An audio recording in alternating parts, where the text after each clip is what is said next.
Chapter 187 Reunion. Chapter 187, Reunion. King of Yan's Chamber. The King of Yan, Su Hong, had a solemn expression. He was playing chess against Uncle Zheng, and it was at a particularly intense situation.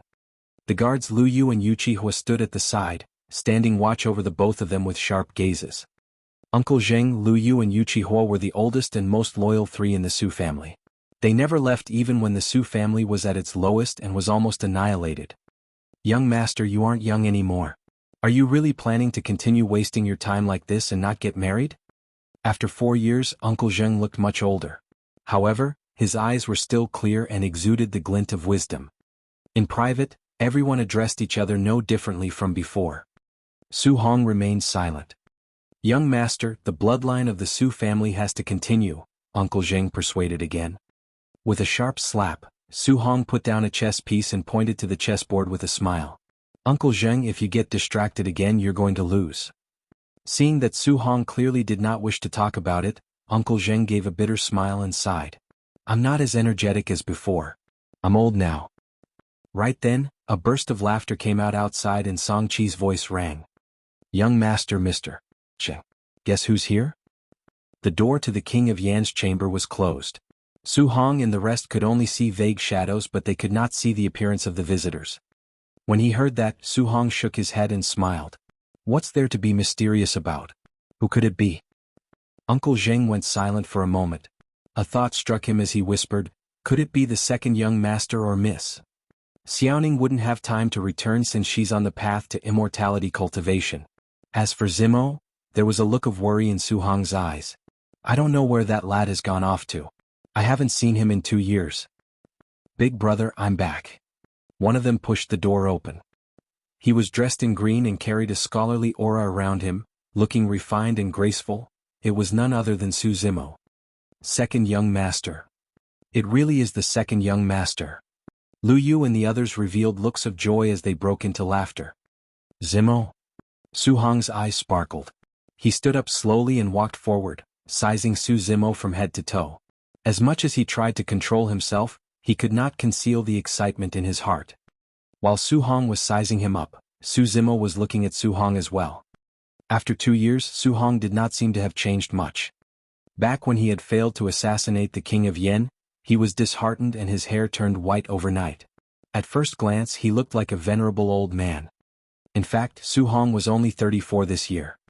Stretching both hands, Su Hong gripped Su Zimo tightly on the shoulders and shook the latter vigorously. Finally, he nodded in satisfaction. Not bad, you're stronger than before. Young master, I'm afraid you don't know yet, but second young master Su is now a cultivator as well. Not just that, his cultivation is even much higher than mine. Song Chi remarked at the side. Oh, for real? Su Hong's eyes lit up. Su Zimo did not hide anything and nodded. That's right, brother. I joined a sect named Ethereal Peak, one of the 5 major sects of the Great Zhou dynasty. It's not weaker than Xiaoning's Azure Frost sect. Good, good, good. Su Hong nodded repeatedly. Lu Yu and the rest were delighted too. At this moment, Su Hong's gaze turned towards the girl beside Su Zimo. He could not help but be slightly stunned as a feeling of amazement surged in his heart. This lady is? Su Zimo finally remembered that Demoness Ji was still beside him. Just as he was about to introduce, he heard her voice. It was like pearls falling on a jade plate and was pleasant to one's ears. Hello, big brother. Su Zimo frowned. It was naturally all right for him to refer to Su Hong as big brother. But why was this Demoness Ji joining him? Su Zimo glanced sideways, wanting to remind her. However, he ended up losing his focus and was rooted on the spot as well. Unknowingly, Demoness Ji had removed the veil on her face, revealing a peerless beauty that could captivate all life. She was flawless and unimaginably beautiful. This time, there was no bewitching charm exuding from Demoness Ji. On the contrary, she looked refined and elegant. Nodding slightly, her cheeks flushed red as though she was a little shy. Su Zimo's jaw nearly dropped to the ground. This was Demoness Ji. This young girl before her was completely unlike Su Zimo's impression of her being that seductive Demoness Ji who could bewitch the entire world. This was clearly a respectable woman, not some demoness. Demoness Ji moved closer to Su Zimo and tugged Su Zimo's sleeve with her petite hands. Rolling her eyes at him secretly, she looked at Su Hong and said timidly, "I'm Yenner, Zimo's friend." Su Zimo felt goosebumps all over his body. If they were friends, so be it. Why did she have to break a pause in the middle? Even though there was nothing wrong with that sentence, the way Demoness Ji said it changed the tone of it and would lead to inferences. True enough. Su Hong looked enlightened and nodded in delight. Uncle Zheng and Song Qi smiled as well, looking at Demoness Ji with a hint of scrutiny, feeling more satisfied by the moment. Lu Yu and Yu Qihua winked at Su Zimo and secretly gave him a thumbs up. "Demoness Ji, what are you doing?" Su Zimo pulled Demoness Ji to a corner and whispered, frowning. "What's wrong?" she asked with an innocent expression. "Who told you to remove your veil? It's rude to meet Big Brother with a veil." "That's true." Su Zimo nodded instinctively, but he felt that something was amiss. On second thought, he snapped out of his stupor and glared at Demoness Ji. "Who is your big brother?" "He's my big brother." "Also, Demoness Ji, why are you pretending in front of my big brother? Don't you think I know what sort of a person you are?" Su Zimo gave a cold sneer. "Sure, let's not pretend then. How about I jump into your embrace and we can make out right now?" Demoness Ji glanced sideways at Su Zimo, full of provocation. Su Zimo jumped in fright and hurriedly said, "Please continue pretending." He knew very well that this person in front of him could truly do such a thing with no qualms. "Zimo, what are you doing?" Right then, Su Hong walked over with a hint of blame in his tone. "I heard you mentioning something about a demoness. How is she a demoness? Don't spout nonsense. To think that you've spent more than 10 years studying the texts of saints." Su Zimo could not really explain despite being reprimanded and could only say, "Big brother, please don't overthink things. She's truly just a friend of mine and is a fellow cultivator." "Oh." Unexpectedly, Su Hong's eyes lit up and he nodded. "That's good. Both of you are cultivators, so it's a perfect match." Demoness Ji grinned and an imperceptible smugness flashed across her eyes. Su Zimo coughed lightly and changed the topic. "Has Xiaoning returned in 2 years?" "No." Su Hong shook his head. "You haven't seen her either?" "I see." Su Zimo said in a low voice, "But you don't have to worry, big brother. The sect competition is about to begin. At that time, all major and minor sects within the Great Zhou dynasty would be present and I'll be able to see Xiaoning then." Naturally, Su Xiaoning was not the only one he would see at the sect competition. He might even encounter some old friends. An image surfaced in Su Zimo's mind. It was a gentle girl who told him heartlessly, "Our fate has come to an end. We are separated as mortals and immortals. I'm afraid, we will not see each other again." It's true, our fate has come to an end. As for whether being separated as mortals and immortals as well as whether we'll see once another again, ha. Su Zimo's eyes flashed with mockery. Chapter 188, Breaking into the Palace. Chapter 188, Breaking into the Palace. Su Zimo did not leave immediately. He planned to stay in the palace for a few days and accompany his brother. After all, he did not know when he would be back next time. Demoness Ji did not leave either and stayed in the palace alongside Su Zimo. She merely took occasional walks outside and came over to tease Su Zimo when she had nothing to do. As the king of Yen, Su Hong would naturally not reside in the back palace all the time. Every day he would take time to evaluate the memorials in the imperial court. In that period of time, Su Zimo would sit in his house quietly, raising his cultivation and starting on the organs refinement section while studying the various bloodline spirit arts he obtained in the stone coffin as well as the Buddha bead. Before leaving Ethereal Peak, Su Zimo's cultivation was already at the peak of early-stage foundation establishment. After the fight at the inheritance ground and obtaining a huge chunk of bloodline essence from that mysterious skeleton, Su Zimo broke through to mid-stage foundation establishment within a couple of days naturally. His bloodline was extraordinary to begin with and he had already reached the legendary Tsunami blood realm. As such, it was comparatively easier for him to cultivate the bloodline spirit arts. However, he had no clue how to go about the organs refinement section. He would think about it occasionally but put it aside when he could not find anything. During that period of time, Su Zimo's greatest focus was still on that mysterious Buddha bead. It was clear that there was a powerful secret skill hidden within the Buddha bead, Fiend Suppression Seal. Each time Su Zimo looked at the Buddha bead, he would fall into the illusion and experience the power of that golden palm descending from the skies to crush the demon and mountain of corpses with the hand seal. He constantly pondered and tried to figure out every single detail. This day, a group of Foundation establishment cultivators arrived at the capital of Yan country, led by a man and woman, Su Yu and Shen Mingqi. Junior sister, if you want me to say it, let's openly barge into the palace and bring the king of Yan out. After asking about news of junior brother Zhou, we can seek revenge. How about that? Su Yu asked for Shen Mingqi's opinion with a smile. Shen Mingqi frowned and shook her head. I don't wish to see those old friends, so I won't be going with you guys. Su Yu rolled his eyes and nodded. That's true. Given our status, we'll be elevating the king of Yan's status if we go and look for him at his place. Junior brothers Liang Hao and Lu Hongyi, please bring our fellow sect mates to the palace and invite that king of Yan over. Su Yu placed emphasis on the word, invite. His intentions were clear, he wanted Su Hong to suffer. Two iridescent clouds palace cultivators stood up and cupped their fists. Don't worry, senior brother Su. Leave it to us. Su Yu nodded. Liang Hao and Lu Hongyi were both late-stage Foundation establishment cultivators. In the capital of Yan country, they were absolutely domineering existences. Furthermore, they carried the badge of Iridescent Cloud's palace on their waist. Which idiot would dare provoke them? Su Yu, Shen Mingqi and Shen Nan looked for a random inn and moved in, waiting for Liang Hao and Lu Hongyi to bring the king of Yan over. Shen Nan was the most excited among them.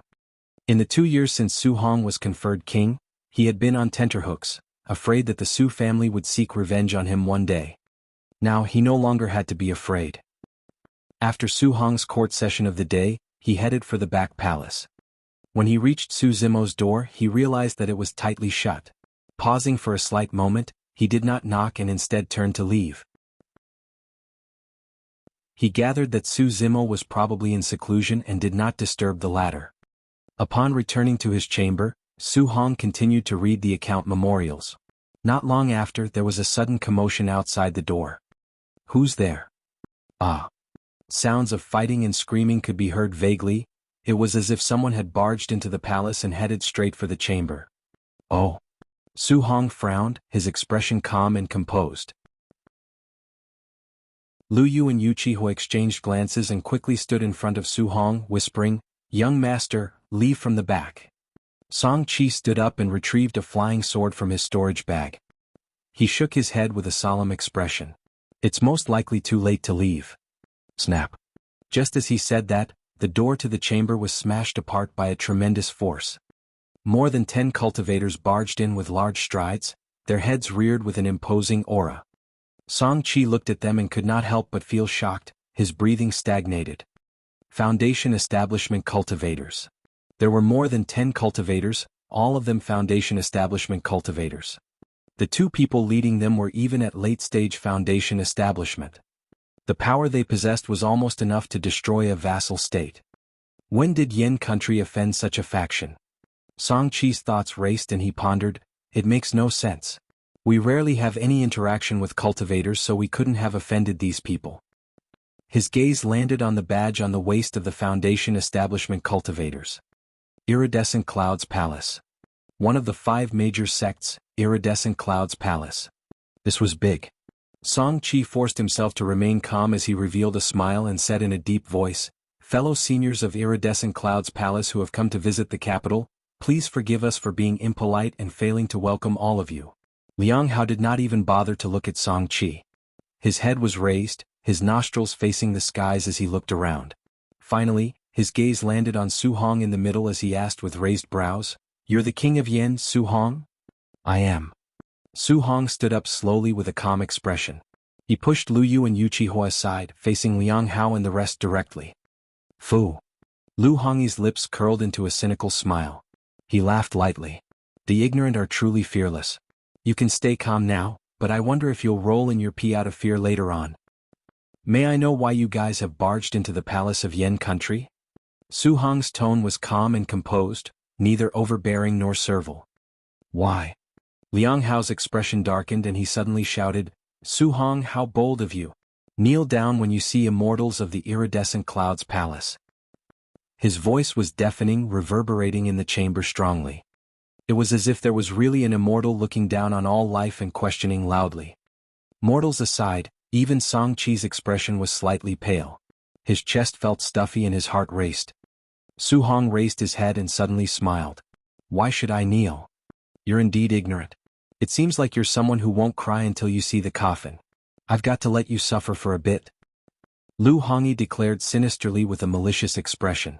Right as he was about to step forth, a voice came from outside. The people from Iridescent Cloud's palace are truly promising. They're always forcing people to kneel, Fufu. Those words were clearly filled with disdain and mockery. Immediately the group from Iridescent Cloud's palace were enraged as they turned back. A green-robed man strode over. Refined and delicate, he was elegant like a scholar. However, his eyes were narrowed like a sharp blade, carrying an intensely cold glint. Behind the green-robed man was a girl in a pink dress. She was breathtakingly beautiful and her eyes seemed to be able to speak. Every glance of hers caused waves of light to swirl around her, fluttering the hearts of the many cultivators present as well. Chapter 189 Might of the Fiend Suppression Seal. Chapter 189 Might of the Fiend Suppression Seal. Be it male or female, the dozen or so cultivators of Iridescent Cloud's palace were attracted by the girl in pink's appearance, forgetting where they were for a moment. It was only after the green-robed man and girl in pink brushed past them and entered the chamber that everyone came to their senses. Liang Hao and Lu Hongyi used their spirit-peering art to probe the two of them immediately. The girl in pink seemed to have cultivated some secret technique, concealing her cultivation in a blurry and unfathomable manner.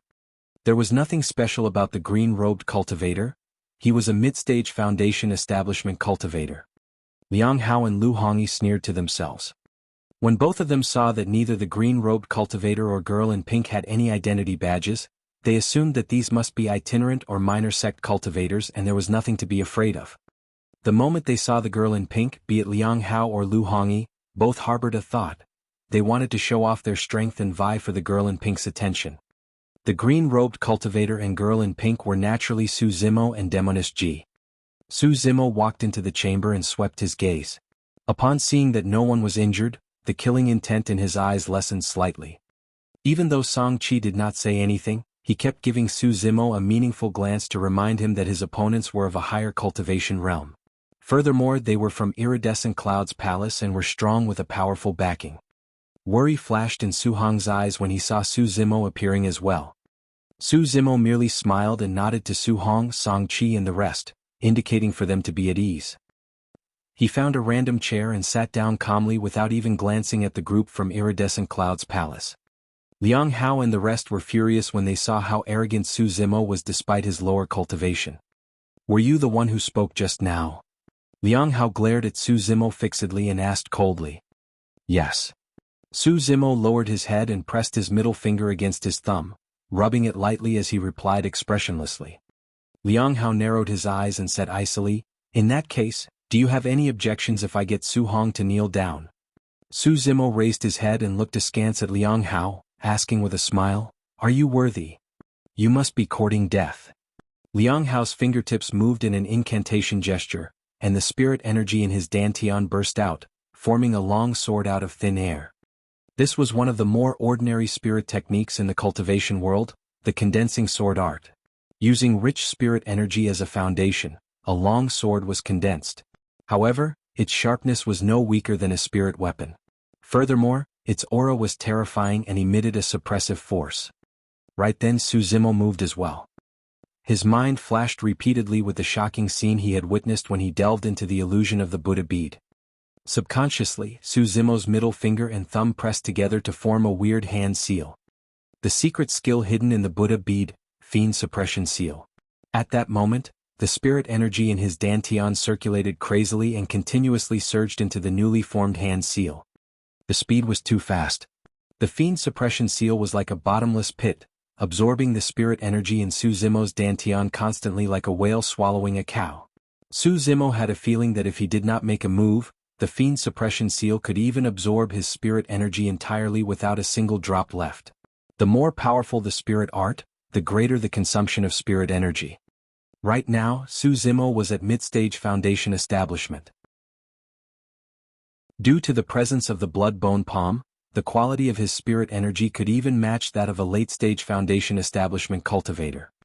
If the Fiend Suppression Seal could absorb all the spirit energy of a late-stage foundation establishment cultivator, how terrifying was that spirit art?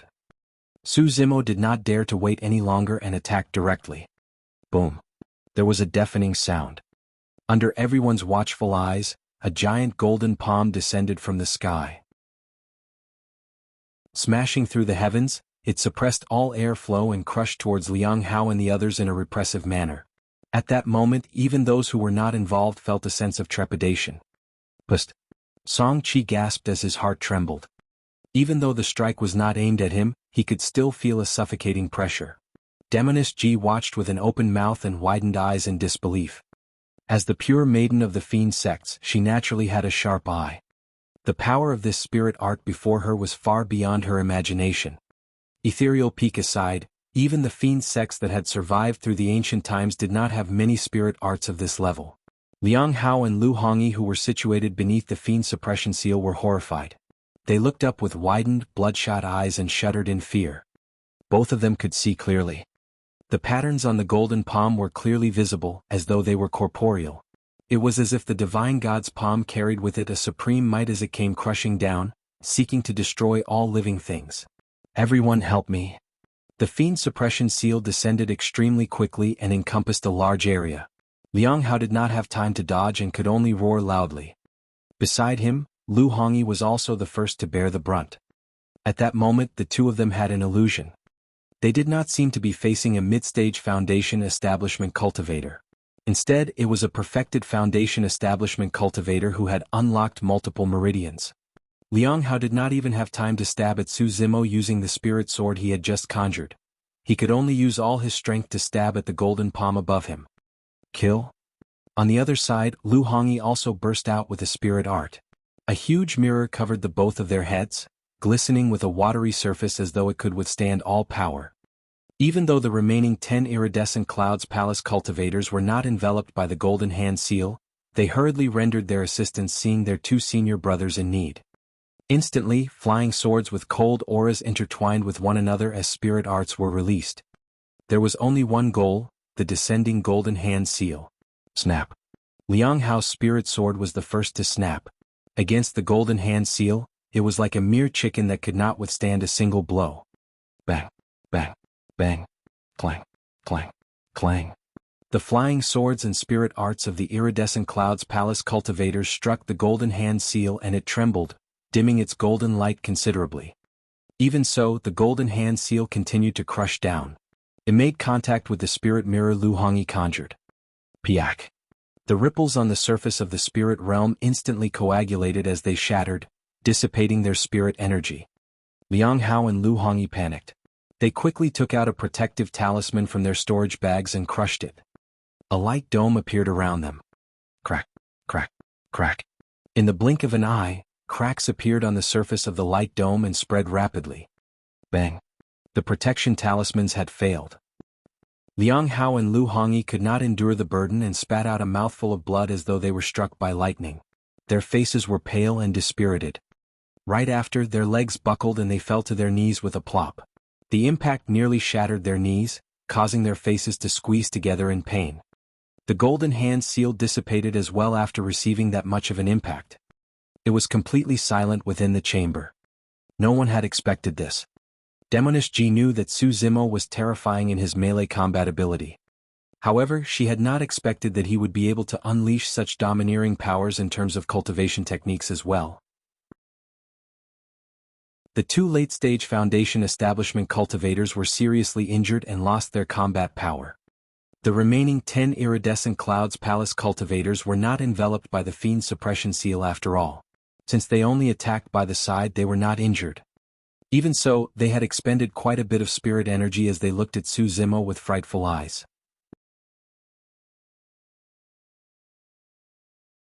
Chapter 190, Get over here yourself. Chapter 190, Get over here yourself. Right from the start, Su Zimo had been seated on the chair without any major movements. In fact, he did not even stand up and looked calm and composed. In reality, he felt quite the shock as well. The might of the fiend suppression seal had far surpassed his expectations. At that moment, the spirit energy in his energy was almost depleted. If he could provide sufficient spirit energy, how terrifying would the power of the fiend suppression seal be? According to his calculation, The power exerted by the fiend suppression seal earlier on was probably less than 30% of its full power. What sort of a spirit art was that? A mere 30% of its power nearly depleted Su Zimo's spirit energy as a mid-stage foundation establishment cultivator. Who are you? What sector you from? Tell me your name if you've got the guts. Liang Hao struggled to stand up. He stared at Su Zimo and asked slowly with hateful eyes. Who allowed you to get up? Su Zimo's gaze turned cold and he casually flicked the teacup on the table. How strong was Su Zimo's physical strength? Even a casual strike of his was not to be underestimated. Furthermore, Liang Hao was already severely injured. Shoo! The teacup tore through the air. Before Liang Hao could react, the teacup smashed onto his knee with a loud bang. Instantly, the teacup shattered into pieces. Liang Hao was just about to get up when he was forced to kneel after such a heavy blow once more. Ah! He cried out in pain and cold sweat trickled down his forehead in the blink of an eye. At the side, Lu Hongyi was about to get up as well. However, the scene scared him so much that he shivered and continued kneeling on the ground obediently with a lowered head, not daring to mutter a word. The situation was pressuring. At a time like this, being stubborn was only asking for trouble. Even though there were 10 Foundation establishment cultivators from Iridescent Cloud's palace remaining, all of them were stunned by Su Zimo. How would any of them dare to make a move? The 10 Iridescent Cloud's palace cultivators exchanged glances and tacitly retreated. The matter before them could only be handled by senior brother Su Yu and senior sister Shin Mingqi. It was useless for them to stay here. This is not over yet. All of you stay here. Su Zimo sat on his original spot with no intention of getting up. Even though his tone was calm, it carried an unquestionable strength. Hurry, let's go. Someone shouted loudly and summoned a flying sword, running outside without looking back. Su Zimo pointed forward and hollered softly, "Instant thunder!" Snap! Accompanied by a deafening roar, a thunderbolt as thick as an adult's arm suddenly descended and shot down in the middle of the Iridescent Cloud's palace cultivators in a dazzling manner. The dense thunderbolts quickly spread out and crackled. Thunder art was the most offensive of all spirit arts. Coupled with the fact that Su Zimo had cultivated the ancient Void Thunder manual, the power of thunder in his bloodline was extremely strong. Of the remaining 10 people, 4 were at mid-stage while 6 were at early-stage foundation establishment, how could any of them withstand the might of thunder? Ah! Ah! Tragic cries could be heard from the crowd. The 6 early-stage foundation establishment cultivators were instantly electrocuted and charred. Green smoke billowed from their bodies as they fell to the ground. The 4 mid-stage foundation establishment cultivators were also covered in dirt. Although they had barely managed to withstand the blow, they were severely injured with blood oozing from the sides of their mouths. All their hairs turned charred and curly from the shock. Su Hong, Song Qi and the others were long dumbfounded by what they saw. How could they have expected that his younger brother, the second young master of the Su family, would be so powerful in just 2 years? Fellow Taoist, you better not go too far. Lu Hongyi gulped and mustered his courage to declare. Interesting. Su Zimo smiled. You're the ones who came knocking to provoke, forcing others to kneel in an intimidating manner. Why am I the one blamed for going too far now? He, don't you get arrogant now. Liang Hao endured the pain in his knees and said sinisterly, Punk, my senior brother and sister are in the capital now. Wait and see what happens if we don't bring Su Hong back with us. Oh. Su Zimo read between the lines and asked with interest, Does that mean that you are here today to take away the King of Yen? Liang Hao replied loudly, So what if I am? Very good. Su Zimo nodded and asked again, Why do you want the King of Yen? Is it because he has a feud with you guys or is it something else? That's none of your business. Liang Hao snorted. Even though Su Hong is the King of Yen, he's a mere mortal. It's his honor if senior brother Su wants to see him. Honor? Su Zimo sneered coldly, In that case I'll let one person leave. You. Go back and tell your senior brother Su my exact words. Su Zimo casually pointed at a slightly injured Iridescent Cloud's palace cultivator and said indifferently, If you want to meet the King of Yen, sure. Get over here yourself. The Iridescent Cloud's palace cultivator nodded with a terrified expression and fled on his flying sword. In and near the capital. Su Yu and Shin Mingqi were casually eating and chatting. Su Yu asked with concern, Junior sister, you don't look too good. Are you feeling unwell? It's nothing. Shenmingqi shook her head and frowned. For some reason, I'm feeling a little frustrated. So you smiled. Junior sister, you don't have to think too much about it. If you don't wish to see those old friends, you can just avoid Su Hong when he's here later. Leave everything to me. All right, Shenmingqi nodded. Right then, the sound of clothes fluttering through the air could be heard from afar. It was obvious that someone had sped over on a flying sword in a seemingly flustered manner. Oh. Suyu frowned and waved his robes gently, causing the entrance door to open as a figure rushed in. Junior brother Lu. Suyu and Shenmingqi were slightly taken aback. The person's clothes were torn and some places even had burn marks. He had rushed over in haste with white smoke still rising from his charred, curly hair as though he had just been electrocuted.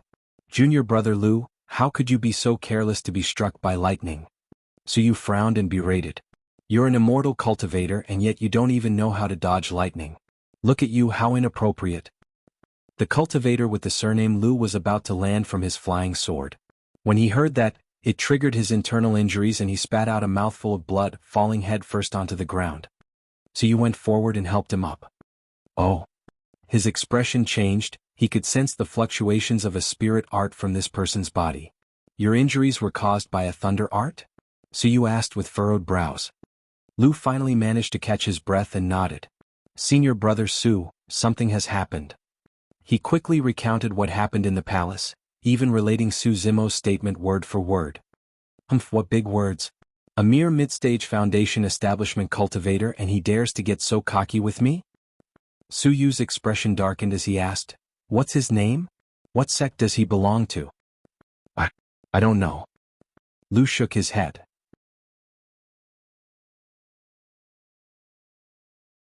Chapter 191 Old Flame. Chapter 191, Old Flame. Lu frowned as he recalled, that person wears a green robe and he looks refined and elegant, like a cultured scholar. Pausing for a moment, Lu grumbled indignantly, but it's all a lie.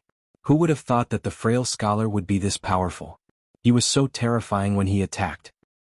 Upon hearing this, Shenmingqi's heart skipped a beat. A familiar figure flashed across her mind. In the past 4 years, this figure had been buried deep in her memories, almost forgotten. It was only because she had returned to her old home that brought back some of her childhood memories in a melancholic manner. Upon hearing junior brother Lu's recount of the incident, the first person that came to Shenmingqi's mind was Su Zimo. However, she smiled and shook her head, denying her thoughts in the blink of an eye. The thought was indeed rather ridiculous. Su Zimo did not even have a spirit root. How could he cultivate and possess such tremendous strength? Shenmingqi had never regretted her decision. Even if it happened again, she would choose to leave Su Zimo and Pingyang Town to follow perfected being Tsang Lang on the path of cultivation. After 4 years of cultivation, she was even more certain of one thing. That was, with the passage of time, the gap between her and Su Zimo would grow to a point where it was no longer possible for them to have any interactions. Let's go to the palace. I want to see which idiot would dare to harm the cultivators of Iridescent Cloud's palace. Su Yu's voice pulled Shenmingqi back from her messy thoughts. Shenmingqi frowned.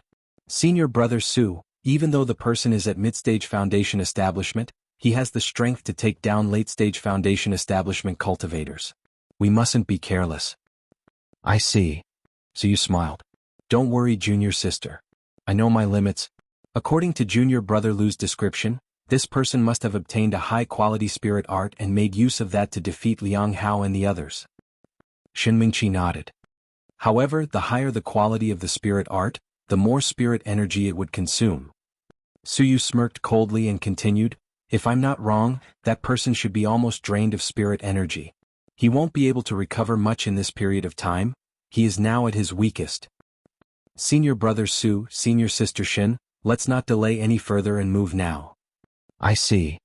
3 rays of sword light rose into the air as Shenmingqi carried Shen Nan and sped towards the palace with Su Yu and Lu. Before long, the 4 of them arrived at the entrance of the King of Yan's chamber. The door was open. From the outside, they saw Liang Hao, Lu Hongyi and the other Iridescent Cloud's palace cultivators kneeling on the ground in a dejected manner. As the 4 of them were looking down from their flying swords, they could not see who else was inside the chamber.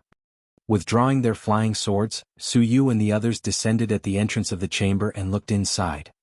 At first glance, the four of them saw a mature man sitting in the middle of the room. Even though he was only middle-aged, he had a head of white hair. Of course, the most prominent thing about the man was a slanted scar on his face. It was terrifyingly ferocious, almost splitting his entire face into two. Upon seeing Su Hong, Shen Mingqi felt a little emotional. She naturally knew him, although she did not have a deep impression. Even though this person before her was already the king of a country with considerable power, compared to her, he was nothing in terms of status and strength. When Su Hong saw Shen Mingqi, he was slightly stunned. The Shen family girl? After 4 years, he could barely recognize the gentle and simple girl from back then. Shen Mingqi exuded a clear, cold aura that kept people at arm's length. Even though they were both cultivators, Su Hong did not feel the same coldness from Su Zimo. At that moment he suddenly felt relieved. He was relieved Shen Mingqi chose to leave his brother back then. They were not the same type of people to begin with. Shen Mingqi's gaze moved away from Su Hong after pausing for a while and turned to the two people seated at the side. A green-robed man sat on a chair at the side of the chamber. His side view was facing the entrance as he leisurely sampled freshly brewed tea that emitted a fragrant scent with a calm expression. Upon seeing the green-robed man, Shen Mingqi felt as if she was struck by lightning. Her body trembled slightly and she froze on the spot. Shaking her head gently, her cherry lips opened slightly as disbelief filled her eyes. Her mind was going blank. Even though it was just a side profile. Even though it had been 4 years. Even though that person had matured a lot. Shen Mingqi recognized him at the first instance. If it was any other time, so you would definitely notice something unusual about Shen Mingqi. However, at that moment, his full attention was drawn in by the girl in pink sitting beside the green-robed man. He almost forgot where he was. She smiled at him tenderly, her eyes curved into crescent moons that were filled with love. Ah! Suddenly, an exclamation was heard from the chamber. Shen Nan had obviously recognized the green-robed man and his expression changed. Back then, the impression left on Shen Nan by this man wielding a long saber in the courtyard of the Zhao family while drenched in blood was too deep. It almost became a nightmare that he could not get rid of. Even though Su Yu and Shen Mingqi were beside him, the fear that was deep-rooted in his memory still frightened Shen Nan into shrieking. It was a somewhat familiar shriek. At that moment, Su Zimo finally placed the teacup in his hands down slowly. Turning slightly, he glanced towards the entrance. Their eyes met. Instantly it was as though space had changed and time had reversed. A series of images flashed past his mind and gradually dissipated. There was silence for a long time. Shen Mingqi's expression was complex. Su Zimo was slightly startled. However, his eyes regained their calmness before long. From the moment he stepped onto the path of cultivation, Su Zimo knew that he would definitely meet Shen Mingqi again. However, he did not expect that it would be under such circumstances, that it would be today. 4 years ago, she left resolutely and Su Zimo suffered a huge blow. He could still remember that heart-wrenching pain till this day. If not for Dai Yu's appearance, it would have been difficult for him to get out of that ordeal so quickly. Su Zimo initially thought that he would be filled with resentment towards Shen Mingqi. He had even imagined that if they were reunited, he would stand proudly before Shen Mingqi and tell her that there was nothing tough about living in a world without her. However, reality was different from imagination. Now that he met Shen Mingqi once more, Su Zimo was extremely calm. In fact, he seemed relaxed. Unknowingly, Shen Mingqi had turned into a passerby of his life and was just an ordinary old acquaintance. At that moment, Shen Mingqi felt a mix of emotions and bitterness in her mouth.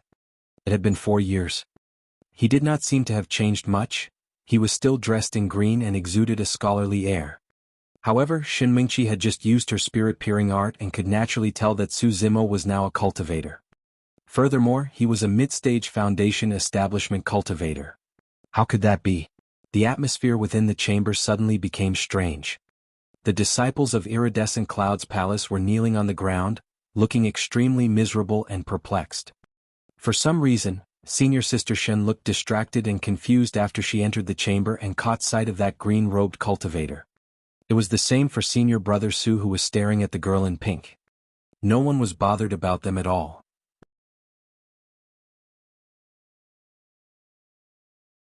Chapter 192, That's Quieter Now. Chapter 192, That's Quieter Now.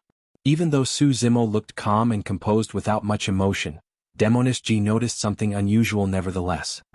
A weird glint flickered in her eyes but she said nothing. Su Zimo tapped his fingers on the table and attracted everyone's attention. He then said slowly, "Tell me, why are you looking for my elder brother?" There was no greeting nor pleasantry as Su Zimo went straight to the point of questioning. A flash of panic appeared in Shen Mingqi's eyes as she was suddenly at a loss of what to do. Su Zimo's gaze turned to Shen Nan who was cowering at the side. Raising his brows slightly he asked, "You're here for revenge?" That gaze of Su Zimo sent Shen Nan shivering as he shook his head like a rattled drum. "Was it your idea?" With a slight pause, Su Zimo shifted his gaze to Shen Mingqi and asked coldly, "Or yours, And no. Shen Mingqi shook her head subconsciously. Shen Mingqi was a cultivator after all. Taking a deep breath, she composed herself and explained, "It's because 2 years ago, a junior brother of the sect may have disappeared within Yen country. We're here to see if the king of Yen has news of him." "All right. You know the missing person too. We're all from Pingyang town. He is Zhou." Suddenly Shen Mingqi paused. Looking at Su Zimo she seemed to know something. Prior to this she had not considered that Su Zimo might have something to do with Zhou Dingyun's disappearance. But if Su Zimo was a mid-stage foundation establishment cultivator now, he should have been a cultivator 2 years ago as well. In addition, Su Zimo and Zhou Dingyun had a feud to begin with. The truth was revealed. 2 years ago, Zhou Dingyun returned to Pingyang town to cause trouble for Su Zimo. Unexpectedly, he was killed by the latter who wiped away all traces. Shen Mingqi's speculation was similar to the truth. It was just that Su Zimo was not a cultivator 2 years ago, he merely possessed the capability to kill Zhou Dingyun as well. With that, Shen Mingqi had already calmed down. Su Zimo had become a cultivator just like her.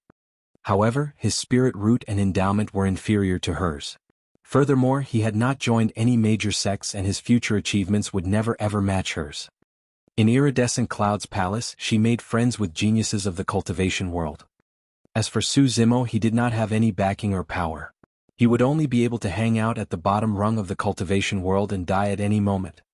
Even though they had both spent 4 years, she was already at perfected foundation establishment with a meridian unlocked. As for him, he was only at mid-stage foundation establishment. That was the difference between them. Moreover, Shen Mingqi believed that the gap between them would only deepen as time passed. She was certain of that. Her decision back then was still the right one. At that thought, Shen Mingqi regained her confidence and composure. She looked at Su Zimo with a smile. "It's been a couple of years but you've changed quite a bit." Su Zimo was about to say something when he felt a lotus root-like arm coiling around his arm. Fragrance assaulted his senses as Demoness Ji spoke. "Zimo, who is this woman?" Shen Mingqi frowned. Only now had she noticed that there was a girl in pink seated beside Su Zimo. More importantly, this girl in pink was far superior than her in terms of looks or aura. Shen Mingqi felt uncomfortable when she saw the girl in pink hugging Su Zimo intimately. It was as if something that belonged to her had been stolen by someone else. Staring at Demoness Ji, Shen Mingqi asked coldly, "Who are you? What do you think?" Demoness Ji smiled like a flower and squeezed next to Su Zimo. She raised her chin slightly and looked at Shen Mingqi as if she was exerting dominance. Su Zimo removed Demoness Ji's arm. Just as he was about to speak, his heart stirred. He felt a killing intent. "If the king of Yen is your brother, that means you're Su Zimo?" Suyu could not help but flare up when he saw Demoness Ji almost squeezing herself into his embrace. He interrupted with a murderous aura. Su Zimo reversed the question. "So what if I am? All my fellow juniors were injured by you?" Suyu narrowed his gaze and asked again. Su Zimo nodded. "That's right. All right, hand over your life then." Suyu shouted and conjured a hand seal, his eyes turning cold. All of a sudden, Shen Mingqi swiftly blocked in front of Suyu and whispered, frowning, "Senior brother Su, let's forget about this. There might be some misunderstanding." "Misunderstanding?" Suyu's face darkened. "He injured so many of our fellow juniors. Is this a misunderstanding?" If it was in the past, Suyu would not object to anything Shen Mingqi said. But now he was completely charmed by Demoness Ji. He only knew that killing the green-robed cultivator before him was the only way he could obtain Demoness Ji's body and heart. Shen Mingqi pursed her lips. "I'll get him to apologize to you and our fellow juniors now. Please let him off this once, senior brother." With that, Shen Mingqi turned to Su Zimo and said in a low voice, What are you waiting for? Come over and apologize. Su Zimo suddenly laughed, his eyes filled with mockery. You were the ones who came to provoke and cause me trouble. Why should I apologize? Shen Mingqi frowned and glared at Su Zimo, hollering softly, Su Zimo, don't be ungrateful. I'm trying to save you. Oh. Su Zimo did not stop smiling. Shen Mingqi said, do you know of the 5 major sects? Do you know of Iridescent Cloud's palace? There are some people and factions you can't afford to offend in the cultivation world. What are you still waiting for? Come and apologize. Demonish Ji clapped her hands and smiled. Sister, you're truly right about that.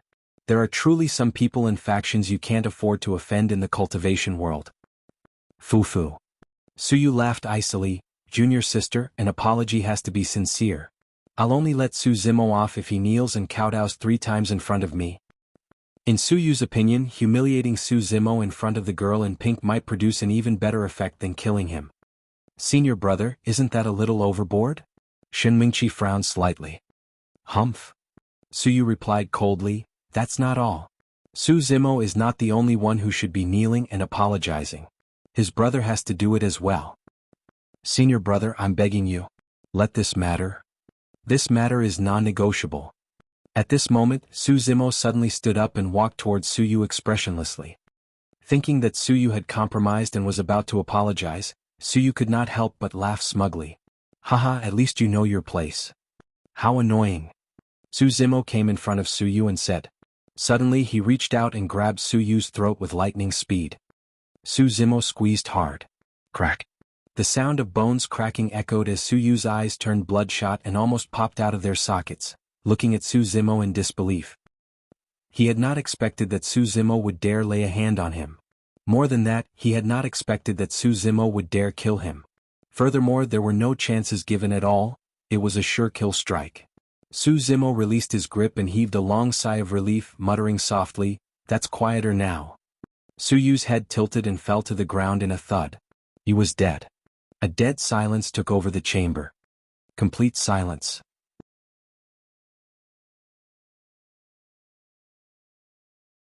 Chapter 193 Pay with Blood. Chapter 193, Pay with Blood. Liang Hao, Lu Hongyi and the other Iridescent Cloud's palace cultivators knelt on the ground in shivers. They looked at Su Zimo with fear as sweat filled their palms. Shen Mingqi stood rooted to the spot and stared blankly at Suyu, who died with grievances on the ground with disbelief in her eyes. Everything had happened too suddenly and Shen Mingqi's head felt as though it had exploded, buzzing chaotically. Su Zimo, how dare he? Is he crazy? Did he not think about the consequences? Demonish Ji narrowed her gaze and licked her lips. To be fair, she was the most calm of the people present. Even though she had not known Su Zimo for long, she could vaguely understand his temperament. This was a man who looked weak on the outside but had a tiger in his heart, decisive to kill. The moment he made a move, he was like a thunderbolt that would not give anyone a chance to breathe.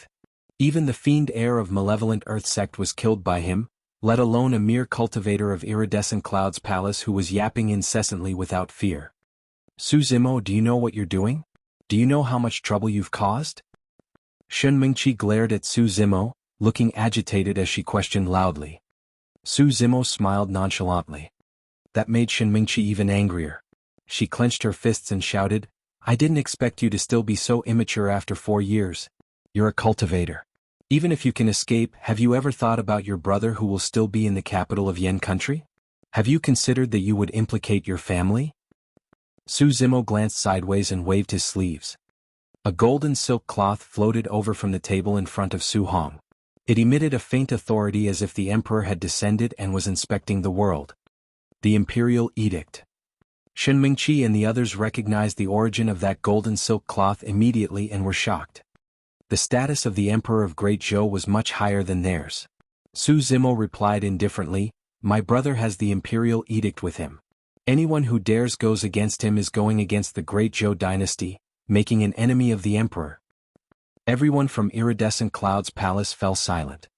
Furthermore, grudges of the cultivation world should not implicate mortals.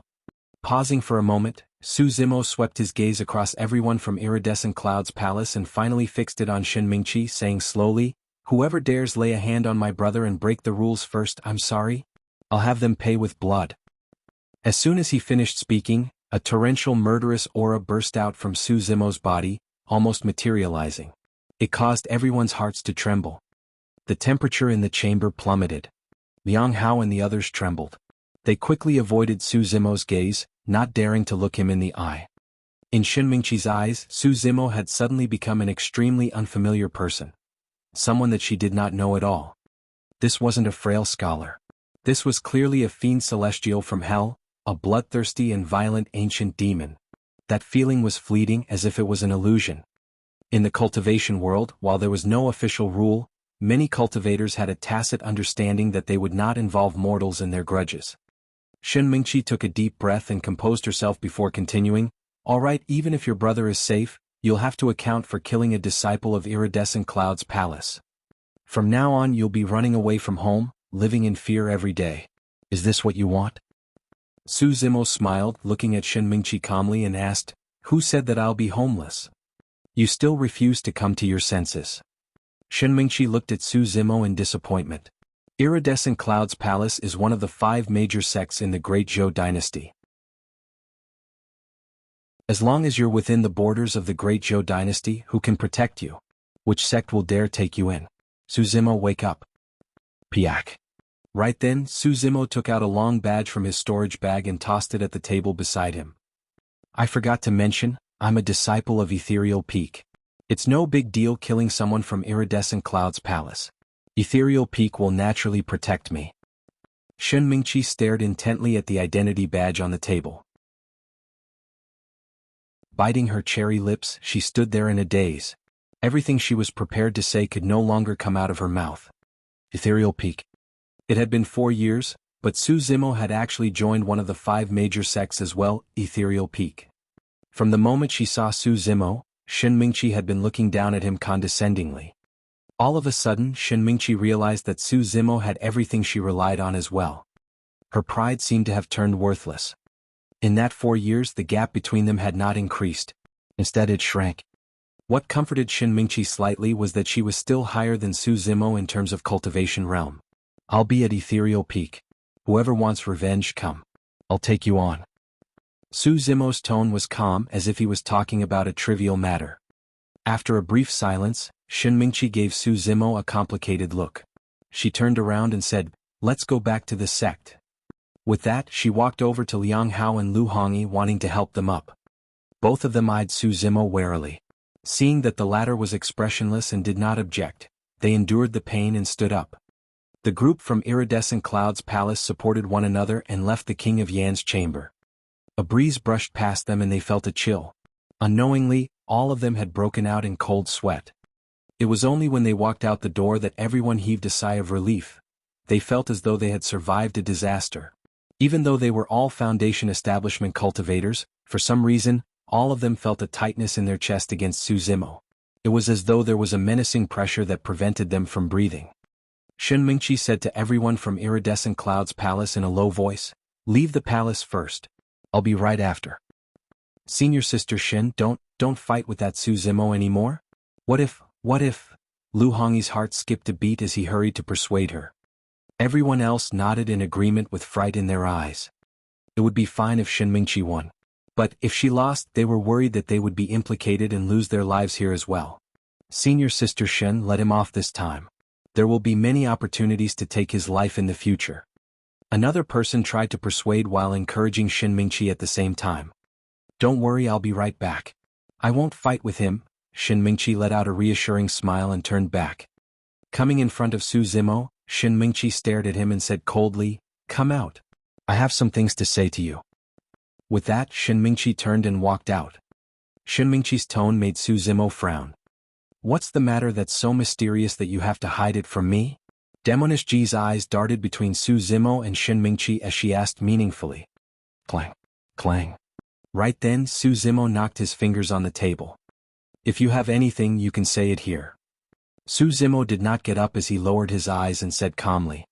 Shen Mingqi stopped in her tracks, back facing Su Zimo. Her expression changed continuously as she grit her teeth and turned around slowly.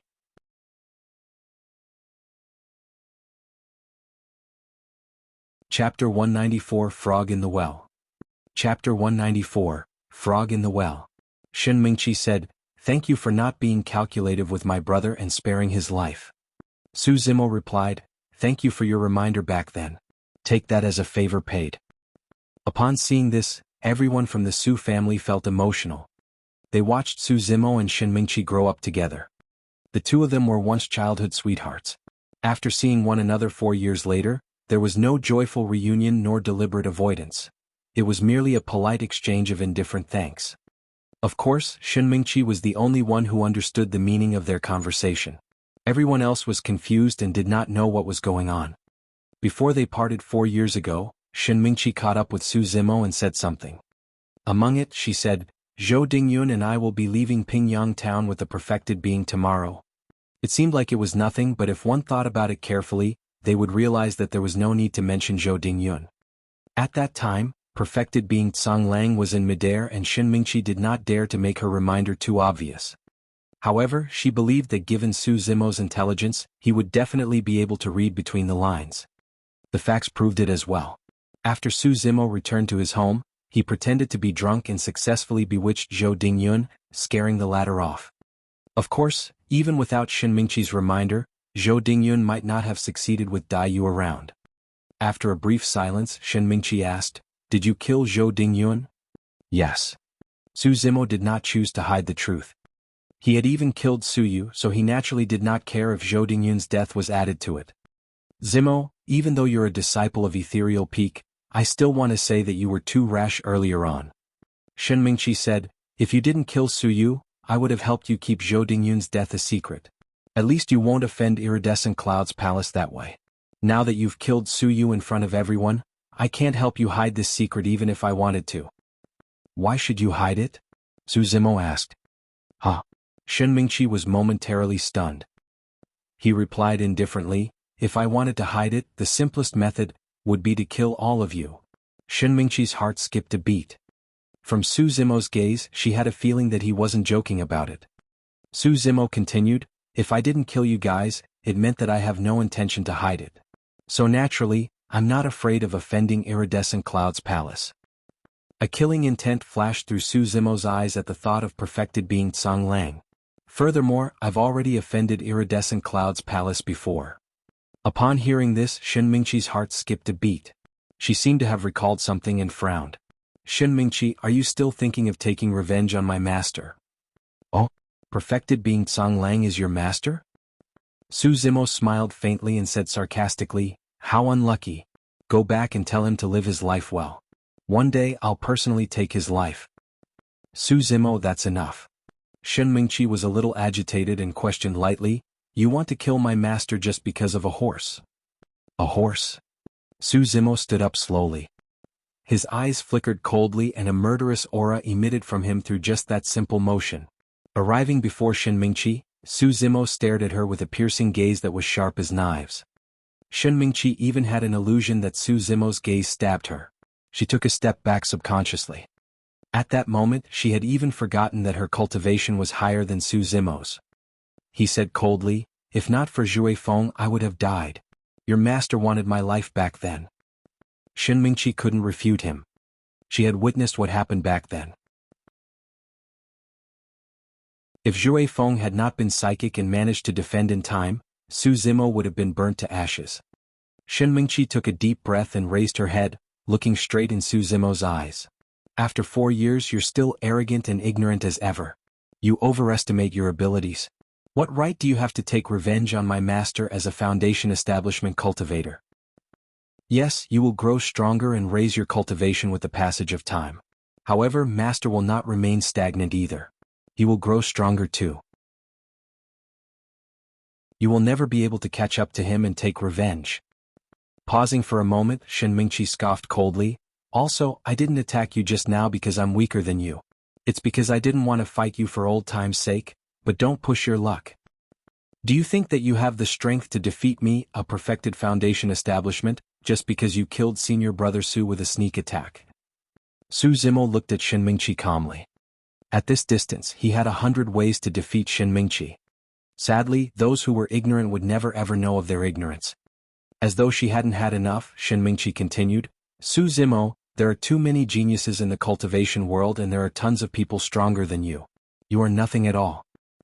With your cultivation, you're not even qualified to take part in the Great Zhou Dynasty sect competition. That is a grand event in the cultivation world where the top geniuses of the Foundation establishment realm will meet and spar. Upon hearing that, Demoness Ji could no longer contain her laughter and interrupted Shinmingqi. What are you laughing at? Shinmingqi asked coldly. Demoness Ji ignored her and looked around as though she was looking for something, muttering, "Huh? I thought I heard a frog in the well croaking. How annoying." Shinmingqi's face darkened. She placed her hand on her storage bag and remarked icily, "Who are you calling a frog in the well?" Noticing Shinmingqi's movement, Demoness Ji smiled. So be it if someone's a frog in a well. What's worse is that she's a self-righteous frog, boasting to others about how much of the sky she can see. What a joke. All right. Shinmingqi harumphed coldly. Let me show you the methods of a frog in the well. As soon as she finished speaking, Shinmingqi used her left hand to conjure a seal and slapped her storage bag with her right, causing a flying sword to land in her palm. Boom. A rumble echoed from within Shinmingqi. Right after, a meridian shone brightly like a divine dragon, roaring in Shinmingqi's body and emitting a rich spirit qi. One of the 8 meridians.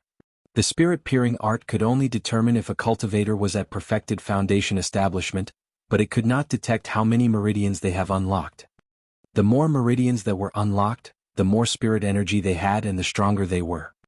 It was obvious that Shinmingqi had unlocked a spirit meridian. Swash.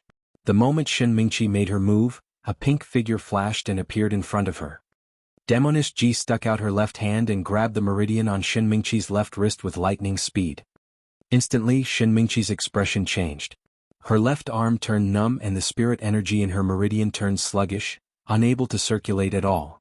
The next moment she felt her neck turn cold, prickling in pain as a cold air entered her body. Shinmingqi's face looked extremely terrible, not daring to move as she froze on the spot. Demoness Ji leaned over and smiled. Don't doubt it when I say that you're a frog in the well. If someone like you were to enter the ancient battlefield, the only thing that awaits you is death.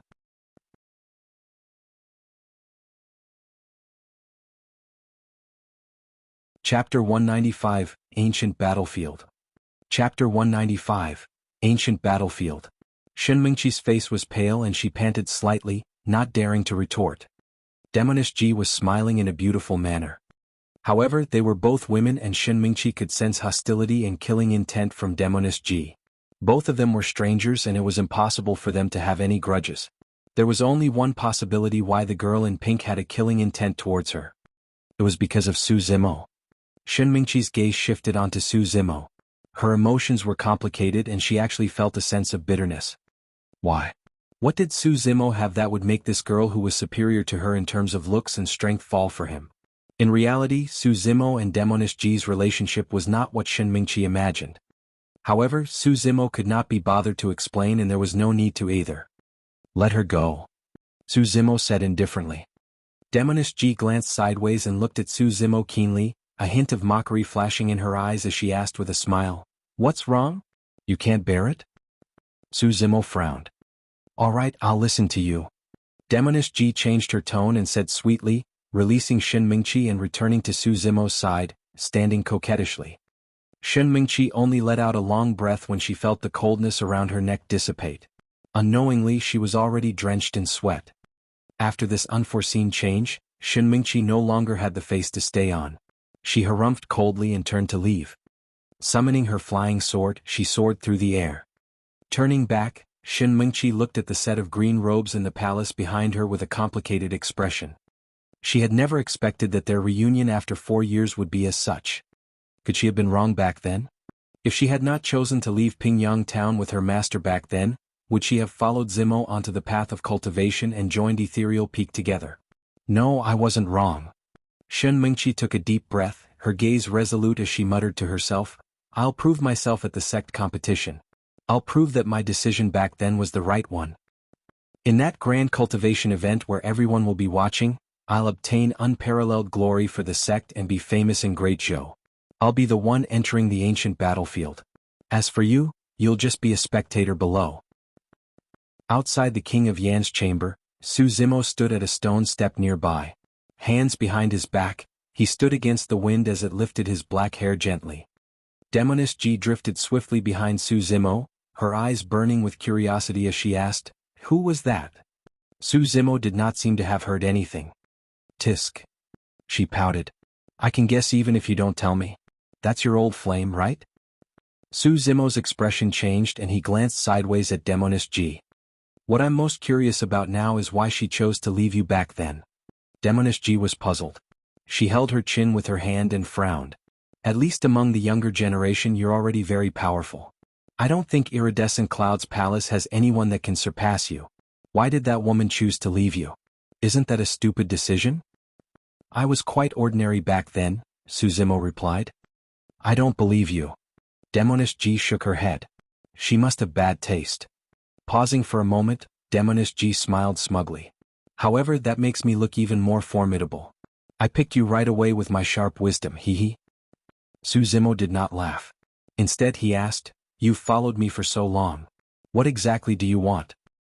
Perhaps you haven't realized it yourself, but your personality is closer to that of a fiend's." Demoness Ji looked at Su Zimo meaningfully and said in a deep voice, "You abhor evil and are decisive to kill. You also place a clear distinction between gratitude and hatred. Actually, you're very suited for fiend cultivation. Is that your motive?" Su Zimo shook his head. "I'm not suited for fiend sections." "Why do you say that?" Looking into the distance, Su Zimo replied indifferently, "The road I want is different from others. Even fiend sects may not be able to accommodate me." At that moment, Demoness Ji suddenly realized that she could not understand Su Zimo. "What is the road you want?" she asked subconsciously. Su Zimo did not elaborate. After some thought, he changed the topic and asked, "What was the ancient battlefield that you mentioned just now? You know that the Great Zhou dynasty holds a sect competition once every 10 years, right?" "I see." Su Zimo nodded. Ji Yaoshua had mentioned this 2 years earlier. It was a grand event for the Great Zhou dynasty where all major and minor sects will gather and spar. Their realms were limited to those below Golden Core. This was a battle between Foundation establishment cultivators. There would be 4 ranking lists for spirit, talismans, elixirs and weapon with only the top 10 of each. The competition was intense. However, it also meant that this was the best opportunity for one to make a name for themselves. Furthermore, the Great Zhou dynasty would reward the cultivators on the ranking lists handsomely. It was also said that there would be additional mystery rewards. Demoness Ji continued, "Actually, the mysterious reward is for one to enter the ancient battlefield and cultivate for a year within." "Cultivate for a year?" Su Zimo frowned slightly. Demoness Ji laughed. "Don't underestimate that 1 year. Even if you cultivate outside for 10 or even 100 years, it might not match what you can obtain from cultivating in the ancient battlefield for 1 year. There are countless treasures within. Lost cultivation techniques, elixir and talisman recipes and even weapon refinement techniques can be found there. The opportunities inside are unimaginable to you." Su Zimo's blood boiled as he listened in shock. Demoness Ji continued, "There are some things you might not know. Back then, the founder master of True Fire sect obtained a long-lost flame secret skill in the ancient battlefield. He then established True Fire sect which turned into one of the 5 major sects in the Great Zhou dynasty. Of Ethereal Peak's 3 secret skills, one of them was obtained from the ancient battlefield as well. It's not an overstatement to say that all geniuses of Tianhuang mainland would have to venture to that place. However, only paragons will be able to return alive. If you die within." Su Zimo's heart skipped a beat as he recalled that terrifying expert of Ethereal Peak. That person mentioned that the Void Thunder Manual was obtained from an ancient ruin. A question suddenly flashed through Su Zimo's mind and he asked, "Since the ancient battlefield is so great, why aren't golden cores or even nascent souls sent there? Wouldn't that mean a greater chance of obtaining treasures and inheritance opportunities?" Demoness Ji explained, "Actually, every ancient battlefield was left behind by the ancient era and it forms its own dimension. In the most elementary ancient battlefield, only Foundation establishment cultivators can be sent inside. Furthermore, it would even require many void reversion Dao beings to combine forces in breaking through the dimensional barriers. Given the strength of the Great Zhou dynasty, only dozens of Foundation establishment cultivators can be teleported at best. That's the reason why we have the sect competition." Su Zimo pondered deeply. Does that mean that only golden cores are allowed in the intermediate ancient battlefield? I see. Demonish Ji nodded. However, there's no one in the Great Zhou dynasty that has the power to send golden cores into the intermediate ancient battlefield. Think about it. If you require the combined forces of many void reversion Dao beings to break the dimensional barrier of the elementary ancient battlefield, what sort of cultivators do you need for the intermediate ancient battlefield?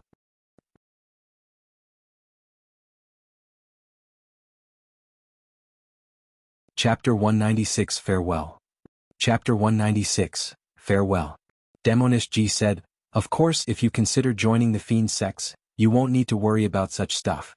Be it Foundation Establishment or Golden Cores, fiend sects have the capabilities to send into the ancient battlefield. The sort of opportunities you obtain and whether you can return alive will depend on yourself. Su Zimo shook his head and smiled. Demonish Ji had painstakingly beat around the bush hoping to invite him to join a fiend sect again. When she saw Su Zimo's reaction, she knew what his reply would be. However, she was not disappointed and merely shrugged her shoulders. It's all right. If you change your mind, feel free to join us anytime. Su Zimo nodded. Demonish Ji continued, however, I have to remind you. Even though there are many opportunities in the ancient battlefield, they are accompanied by immense dangers. Some of it will come from the ancient battlefield itself and some of it will be from the other cultivators. Even though you've defeated a fiend heir, you have to understand that they were unable to unleash their full strength due to the ancient spirit lock formation. Su Zimo was well aware of that. If not for the ancient spirit lock formation, he was definitely not a match for a few fiend heirs. According to Su Zimo's speculation, those fiend heirs, Demonish Ji included, must have unlocked at least 4 meridians. The ancient battlefield is the true first clash for all Foundation Establishment geniuses of Tianhuang mainland. The world outside of Great Zhou dynasty is way too big and there are many unknown lands and powerful beings. Inside, you might encounter the legacy disciples of the 9 immortal sections. There will also be top spirit demons of the 8 demon races. Many of them are mutated beasts with extraordinary bloodlines and strength. There's also the 7 fiend sects, 6 Buddhist monasteries, 4 dissident groups and 3 aristocrat families. There will be many legacy disciples of the top factions in Tianhuang mainland, all of them peerless paragons. When Su Zimo heard that, he suddenly frowned. At the mention of the 6 Buddhist monasteries and the 4 dissident groups, Demonish Ji paused for a clear moment as though she was apprehensive. Immortal sects, demon races, fiend sects, Buddhist monasteries, dissident groups, aristocrat families, each type sounded like an ancient lineage. According to the order of the 9 immortal sects, 8 demon races and 7 fiend sects, there should be another lineage in between the 6 Buddhist monasteries and 4 dissident groups. At that moment, Demonish Ji said, with so many geniuses gathered on the ancient battlefield, only less than 30% will be able to make it out alive after a year. Su Zimo was stunned. That figure was completely beyond his expectations. It meant that more than half of them would die in the ancient battlefield. Demonish Ji looked at Su Zimo and said, to be fair, you are indeed extremely strong in melee combat. However, if you were to enter the ancient battlefield with your current strength, the chances of you surviving is 0. Su Zimo did not refute. He believed in Demonish Ji's judgment. However, her remark did not affect his confidence. There were 3 more years to go before the sect competition. For Su Zimo that was more than enough time and he could definitely increase his strength greatly. Right now, he had attained greater mastery of the marrow cleansing section. As long as Su Zimo was able to attain greater mastery of the organs refinement section within 3 years, he believed that there would not be many people who could match him in melee combat. If he could attain greater mastery for the orifice clearing section, Su Zimo had confidence that he would defeat anyone beneath Golden Core realm in melee combat. As for Immortality cultivation, he was at mid-stage Foundation establishment right now. With the Ethereal Foundation establishment as his basis, he should be able to reach perfected Foundation establishment within 3 years. After he unlocked a couple of meridians, he would use them in combination with his sword formation, Fiend Suppression Seal, Blood Refinement Fiend Sutra and other secret skills. In the ancient battlefield, that might not be enough for Su Zimo to dominate the masses and suppress all geniuses. However, it was definitely enough for him to protect himself. Since you're not willing to join the fiend sects, I won't bother you anymore. Demonish Ji looked at Su Zimo and said with a smile. Su Zimo asked. Are you leaving?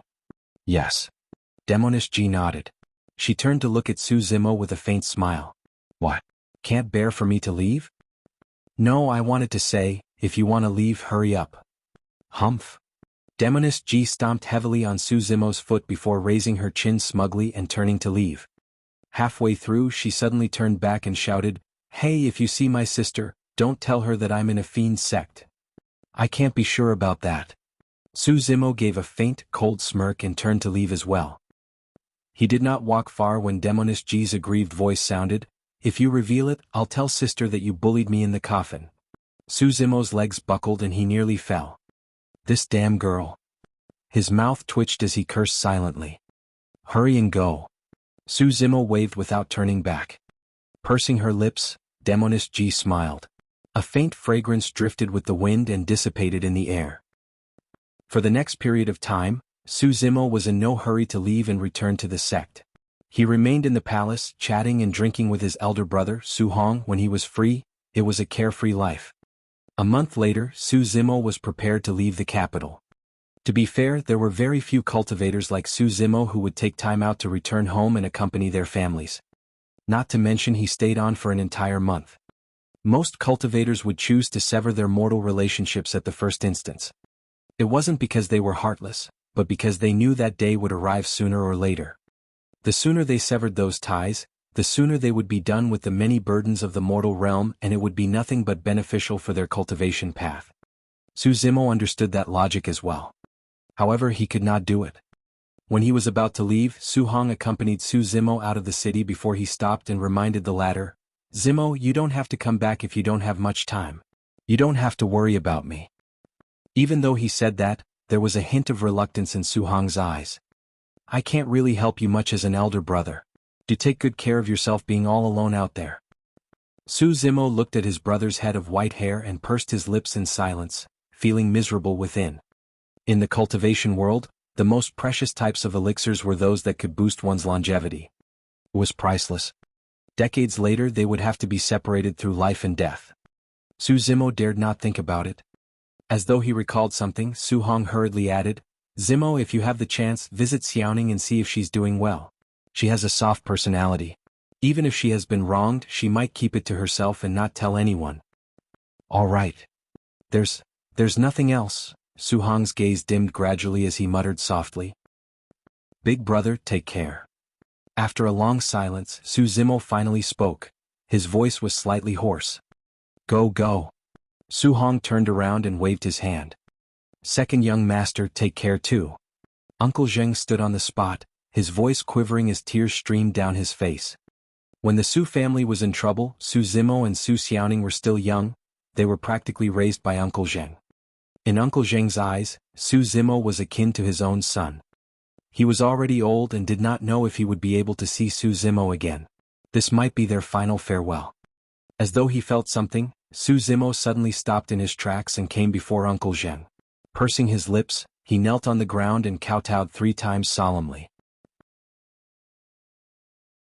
4 years ago, the immortal might of perfected being Tsang Lang failed to crush the youth's backbone and have him submit on his knees. 4 years later, Su Zimo kowtowed goodbye before an elderly man with a white beard on his own accord.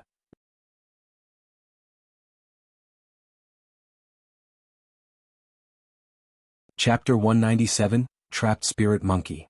Chapter 197, Trapped Spirit Monkey. A streak of light flashed through the air, tearing through the skies and passing through the vast lands, brushing by cities and villages. A few mortals subconsciously looked up. Some of those with sharper eyes faintly caught sight of a set of green robes. Amidst the clouds, it disappeared before everyone swiftly. Su Zimo did not return to the sect immediately. Instead, he sped in the direction of the Tsang Lang mountain range. He had not seen the damn monkey for 2 years and missed it a little. Additionally, Tsang Lang mountain range had a cold lake. Back then, Su Zimo was too weak and could not get to the bottom of the cold lake since he had just cultivated the Tendance Transformation section of the Mystic Classic of the 12 Demon Kings of the Great Wilderness. Now that Su Zimo was at greater mastery of the Marrow Cleansing section and had a rich bloodline, he could attempt to check out the cold lake once more. The moment he arrived at the skies of the Tsang Lang mountain range, Su Zimo heard a series of roars that shook the mountains with a murderous aura. That was the howl of the wolf, something Su Zimo was extremely familiar with. Back when he lived in Songlang Mountain Range for a year, he was fighting those spirit beasts most of the time. Wolves were cunning and extremely intelligent. If not for the spirit monkey's help, Su Zimo would have already died in a wolf's belly. Su Zimo furrowed his brows slightly. It was daytime right now. Logically speaking, most spirit beasts would lay dormant, and it was the same for the wolves. It was rare for such a commotion to happen now. This should be the work of a pack of wolves. Su Zimo muttered softly. Even when he joined forces with the spirit monkey back then, he could only rely on sneak attacks and was unable to fight powerful wolves head-on. Moreover, after killing a few wolves, it was inevitable that his body would contain the aura of a wolf's bloodline. If he did not conceal it with other auras, he would be tracked by the wolves before long. Su Zimo ignored the wolf pack and headed towards the cave he used to live in. If he wanted to look for the spirit monkey, this was his only clue. Otherwise, searching for a monkey in the vast Songlang Mountain Range was akin to finding a needle in a haystack. Su Zimo had not gone far when his eyes flickered, sensing that something was amiss. The roar of the wolves came from the direction of the cave. Was it a coincidence? Su Zimo pondered for a moment and withdrew his flying sword, descending into the forest. He dashed towards the cave with all his might while surveying his surroundings with a sharp gaze, trying to search for clues on the ground. Before he arrived at the cave, Su Zimo already had determined the situation based on the clues on the ground. The number of wolves this time was large. There should be more than 10,000. That was a terrifying figure. Typically, there would be a spirit demon level wolf in a wolf pack amounting in the hundreds. For a wolf pack of more than 10,000 wolves, there were at least 10 of those spirit demon wolves. The most terrifying thing was that the alpha of the wolf pack might even be a spirit demon equivalent to a golden core. The difference in strength between spirit demons was huge. The weakest of them were comparable to Foundation establishment cultivators. The strongest of them were equivalent to golden core perfected beings. Su Zimo's expression was grim. When he saw that he was about to reach the cave, he slowed down and moved forward silently. The figures of many wolves appeared before him, their eyes flashing with a green glint. Bloodthirsty and ruthless, they bared their teeth and saliva drooled from their mouths onto the ground as they snarled deeply. Su Zimo did not proceed forward rashly. Instead, he came beside a huge ancient tree and, using all his limbs like a spirit ape, climbed it stealthily. Standing up high, he looked over and could not help but take a breath of cold air. There were too many. Densely packed, they covered the entire mountains, causing chills to run down one's spine. The wolf pack did not surround the cave. Su Zimo would definitely choose to avoid and not provoke these beasts. However, only Su Zimo and the spirit monkey knew about that cave. He was not going to leave until he confirmed the spirit monkey's safety. There were also hundreds of wolf corpses lying in the cave, and most of the blood had dried up. Only a few wolves that looked like they had their heads smashed and seemed to have died not too long ago. Although he was a distance away, Su Zimo could still see clearly. Most of the wolves looked like they suffered fatal injuries on their heads, as if they were bashed by some blunt weapon. Su Zimo narrowed his gaze at the dark cave entrance. If he was not wrong, the spirit monkey should be inside. Logically speaking, given the alertness of the spirit monkey, it should have escaped long ago once this place was exposed. There was no way it would be trapped by such a large wolf pack here. Furthermore, this pack of wolves was also behaving strangely. Instead of rushing forth together, they were dragging things out. Su Zimo did not dare to act recklessly, merely surveying the wolf pack from the tree. Given the discipline of a wolf pack of this size, there was definitely an alpha wolf around.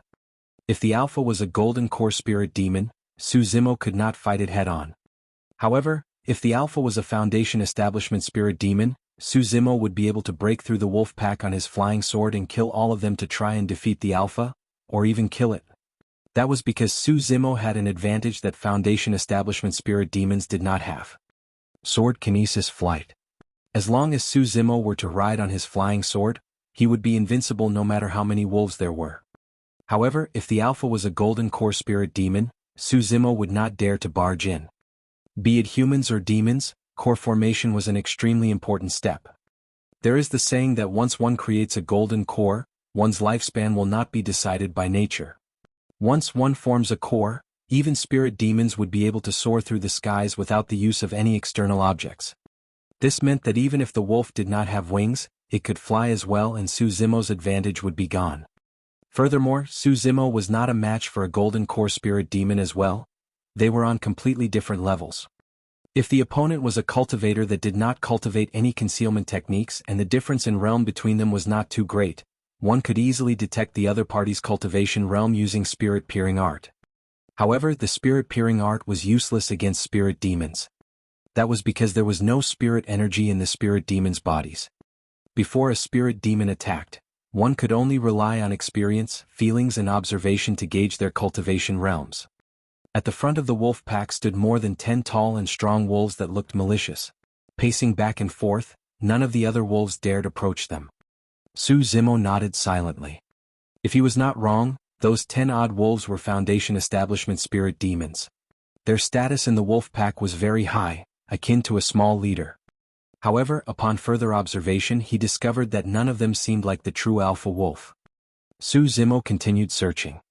All of a sudden, his gaze paused at the top of a tall green rock. Above it sprawled a wolf. It was not big and did not look extraordinary when compared to the many spirit beast level wolves below. However, Su Zimo determined after some consideration that it was the alpha wolf. Out of more than 10,000 wolves, that was the only one that dared to sprawl around. Its expression was languid and its eyes were half closed as if it was taking a rest.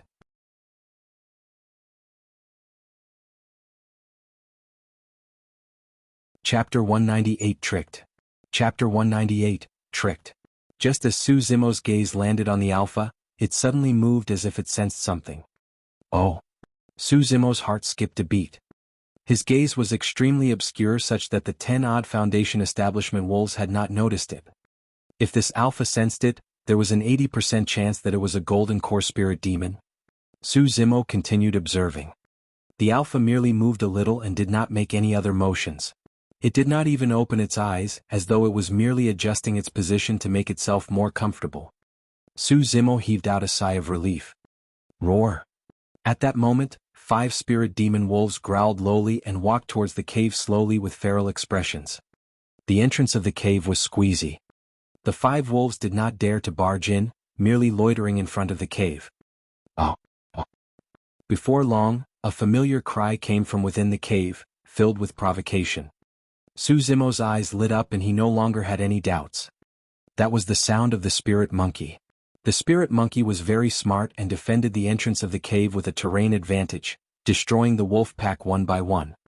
However, that was only a temporary solution. The spirit monkey had to be constantly on guard against the wolves' sneak attacks and could not relax at all. If this continued, the spirit monkey would not be able to withstand it eventually.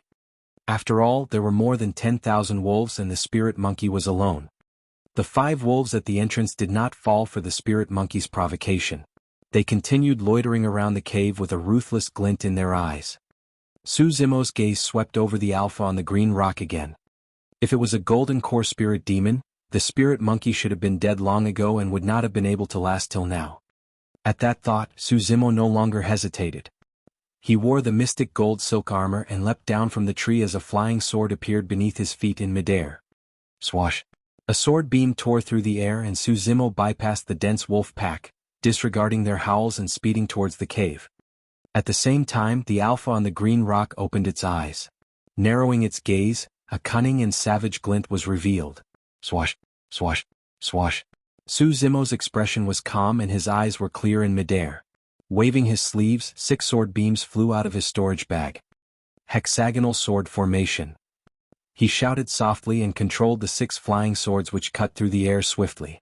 The sword chi left behind scars in the air which formed a gigantic hexagonal formation. Buzz!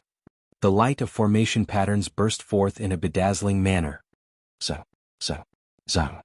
Su Zimo controlled the gigantic sword formation and directed it towards the 5 wolves loitering in front of the cave. Everywhere the formation passed, the sound of metal clashing would ring forth, carrying a murderous and intense sword chi. Roar! One wolf did not know how powerful it was and leapt forth with a ferocious expression. It reached out with its sharp claws and scratched at the hexagonal sword formation. Clang! Clang! Clang! A crisp sound was produced when the sword formation made contact with the wolf's claws. Right after, a bloody mist spread out as limbs flew.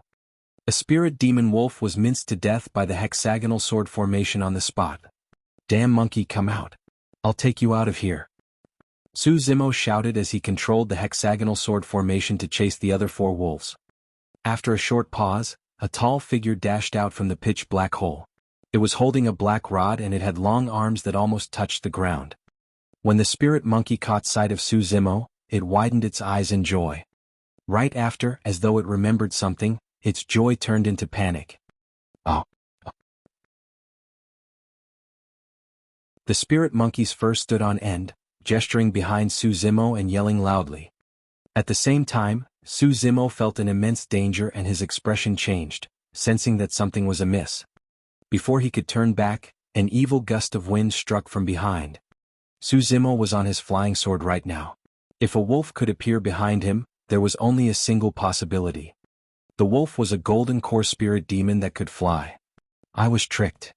Su Zimo's mind flashed with the image of the alpha sprawled on the green rock. Back when he looked at the alpha, it budged slightly. Su Zimo thought that it was a coincidence. But now he was enlightened. The alpha had sensed something and subconsciously reacted to it. But right after, it did not move or even open its eyes and feigned ignorance while continuing to sleep. All of that was to lure Su Zimo out. That cunningness of the wolf was enough to send shivers down one's spine. A golden core spirit demon could crush Su Zimo completely in terms of strength. There was no fight at all won. A powerful aura that could still hearts enveloped him. Su Zimo charged forward with all his might and channeled body petrification. At the same time he shifted the hexagonal sword formation to defend behind him. Swoosh!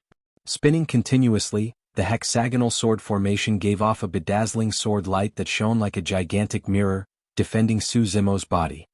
A look of mockery flashed in the alpha's eyes as it flew into the air. Tossing out a casual swipe, it struck the surface of the sword formation with its sharp talons heavily. Bang! There was a deafening sound.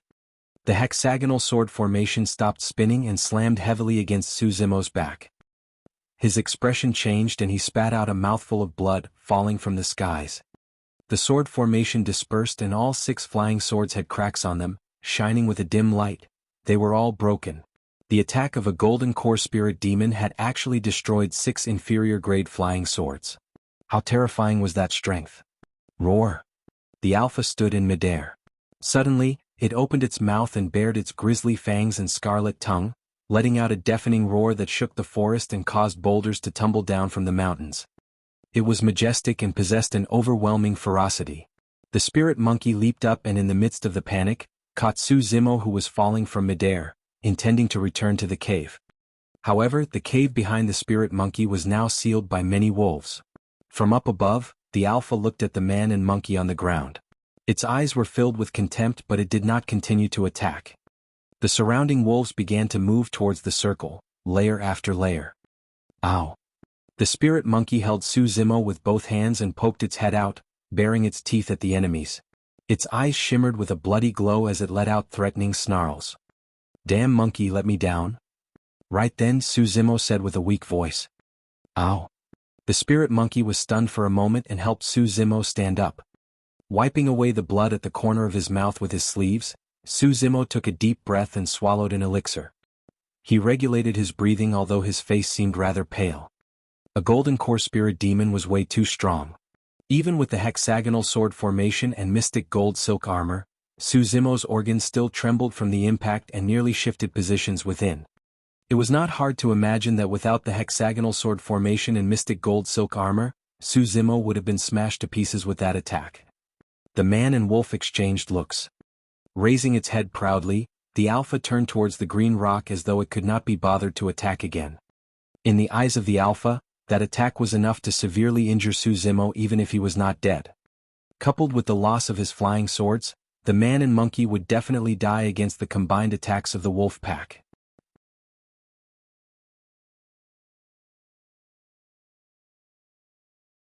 Chapter 199 Fight Alongside. Chapter 199 Fight Alongside. Su Zimo looked at the alpha on the green rock and endured the pain from his organs. He racked his brains thinking about all possible methods of escaping. There was a very small possibility. First off, the alpha was too strong. It crushed and devastated Su Zimo entirely. This was an existence he had no chance of resisting against. Secondly, the alpha was too fast. Without the help of his spirit perception, Su Zimo would have already died earlier on. The only shot at life that Su Zimo had was on his blood-bone palm. Till now, Su Zimo did not know what that blood-bone palm was. However, he knew that it was indestructible and possessed terrifying power. If it could strike the alpha, there was a high chance it could deal serious damage. Roar! The surrounding 10-odd Foundation establishment wolves bared their fangs and lowered their heads, howling with shimmering, murderous glints. Ooh! The howl of wolves that lined the entire mountains was terrifying and shocked countless birds. Su Zimo took a deep breath and faked a relaxed smile. Damn monkey, it's back to 2 years ago when we fought alongside one another. Oh. Even though it was in the midst of wolves and could lose its life at any moment, the spirit monkey did not show any fear. Instead, it was filled with excitement and joy. The joy came from being reunited with Su Zimo.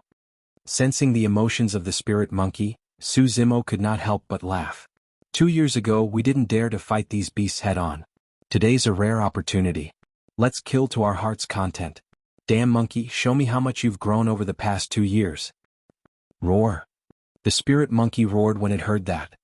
Its bloodline raced rapidly, causing its flesh to swell and its body to expand. Raising its rod, charged into the wolf pack first. That rod was filled with immense power and might. Even though the opposing wolf was also at Foundation Establishment realm, a trace of fear flickered through its eyes and it dodged to the side, not daring to fight it head-on. Poof! The wolves at the back were not so lucky. After the spirit monkey swept across with its rod, many wolves had their brains splattered to the ground and died on the spot. Whoosh! Su Zimo channeled his blood and his body gushed with a terrifying sound of tsunami. Streaks of blue lightning appeared on his skin and crackled wildly with a blinding light. Snap! Swinging his arms backwards, a thunderbolt as thick as an arm exploded in the pack of wolves, radiating with electric sparks and green smoke billowed. Under that terrifying power of lightning, the spirit beast wolves were all electrocuted to death on the spot. 2 Foundation Establishment wolves shivered pathetically as their furs curled from the electric shock. Swoosh! 2 other Foundation Establishment wolves pounced over from the side, their sharp claws flashing with cold light as they revealed sharp fangs and gnawed towards Su Zimo's neck. If Su Zimo was bitten, he would not be able to endure it even with his powerful body. You must be courting death. His eyes lit up brightly as he hollered, swinging his left arm to form a huge arc in the air. Using his fist like a stamp, he pummeled down suddenly. Bang! The large stamp slammed heavily on the wolf's head and the sound of bones cracking could be heard. Without a single sound, the Foundation Establishment wolf fell from midair. On the surface, it looked intact without any injuries. However, the inside of its head was splattered by that tremendous force. At the same time, Su Zimo flipped his right hand and opened his palm, striking the chest of the other wolf with an attack that could split mountains.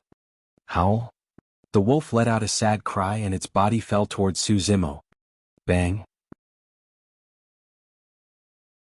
Instantly, that Foundation Establishment wolf was sent flying with its bones completely broken. It was already dead before it fell to the ground. In the blink of an eye, Su Zimo had killed 2 Foundation Establishment wolves. His aura increased tremendously, letting out a chilling killing intent as the air emanated with a murderous aura. The spirit monkey swung its rod widely with such vigor that even water might not be able to penetrate it. Piak! Piak! Piak! The spirit monkey's gaze was fierce. With its height, long limbs and tremendous strength, any wolves that were struck by its long rod would be severely injured if not dead. Behind the spirit monkey, Su Zimo's expression was calm.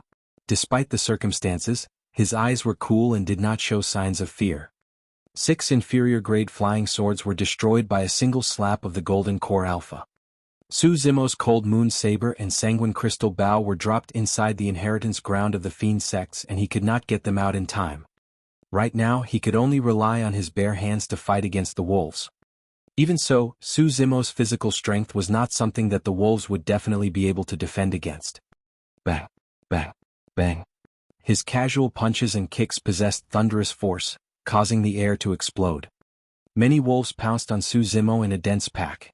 Even as he was about to be drowned, all it took was a slight pause before those wolves were sent flying to the ground, mostly dead. In the blink of an eye, corpses of the wolves were piled at the feet of the man and monkey. The massacre continued. Of the 10-odd Foundation establishment wolves, only 9 were left. Those wolves were highly intelligent and noticed that their strength might not be enough to be a threat for the man and monkey. As such, they prowled around the borders, waiting for an opportunity to strike. Wolves were extremely patient. They knew that be it the spirit monkey or human, the time would come when their strength would be exhausted. Once the man and monkey were weakened and mentally exhausted, their defenses would definitely reveal openings. That would be the best moment for a lethal attack. However, those 9 wolves were disappointed as time passed by. The spirit monkey revealed clear signs of exhaustion as its speed and strength were far inferior to before. However, the openings revealed by that spirit monkey were all compensated by the horrifying strength of that human. That human seemed to possess an endless amount of strength. Despite being engaged in battle, his eyes remained clear and bright. They sparkled with fighting spirit and killing intent. Not only that, the more he fought, the stronger he seemed. This human's body and physique was even stronger than theirs. This human was more like a true spirit demon. The wolves would never know that the mystic classic of the 12 demon kings of the great wilderness was incomparably strong to begin with. Furthermore, Su Zimo had even cultivated the Void Thunder Manual, Blood Refinement Fiend Sutra and many other secret skills to reach the realm of having his blood echo with the sounds of tsunamis and thunder. His physique was even more astonishing and those wolves were no match for him at all. Even though they were demons as well, wolves had too ordinary of a bloodline. The reason why they were able to reign over the Tsanglang mountain range was due to their sheer numbers and intelligence.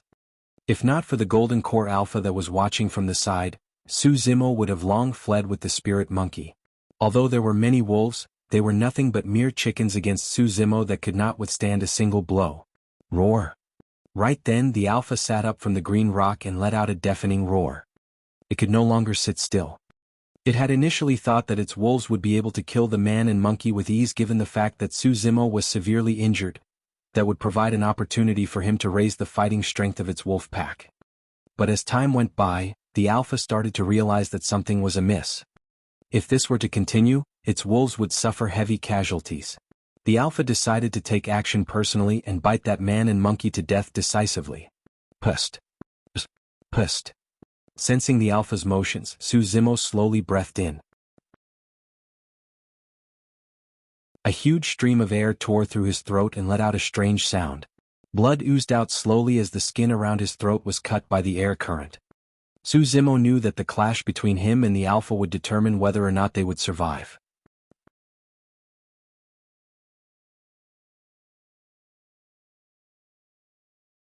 Chapter 200 Terrifying Strength. Chapter 200 Terrifying Strength. Anaconda Eclipse. It was a secret skill of the mystic classic of the 12 demon kings of the great wilderness. Su Zimo's chest heaved up and down at a speed visible to the naked eye in a terrifying manner.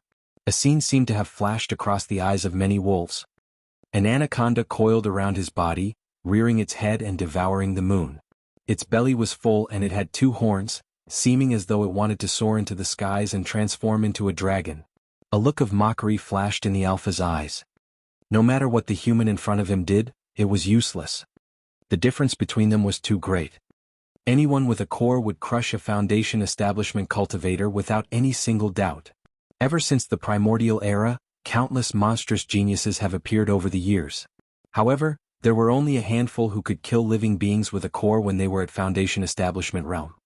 All of those were terrifying beings that surpassed their contemporaries and left a name for themselves through the ages.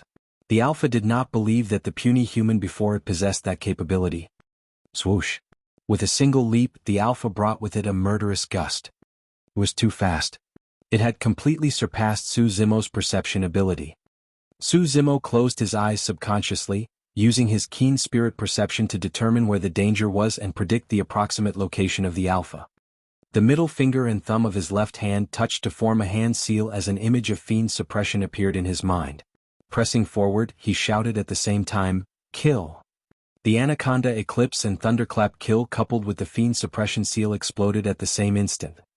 In the process of fighting against the wolves, Su Zimo had never used those 3 trump cards nor did he waste any of his spirit energy. It was all for this moment. The purpose of throwing these trump cards out was to confuse and stop the alpha momentarily. Even if it was just for a moment. Su Zimo's real killing move was on his right hand. Swash. Clenching his right hand like a dagger, Su Zimo thrust forth 4 trump cards at the same time. The first ones to strike were the Anaconda Eclipse and Thunderclap Kill. A deafening roar instantly produced a power of thunder that threatened to shatter the stars and the world. The surrounding wolves revealed a hint of pain as they retreated subconsciously. However, the alpha who was facing the Thunderclap Kill head-on did not pause at all.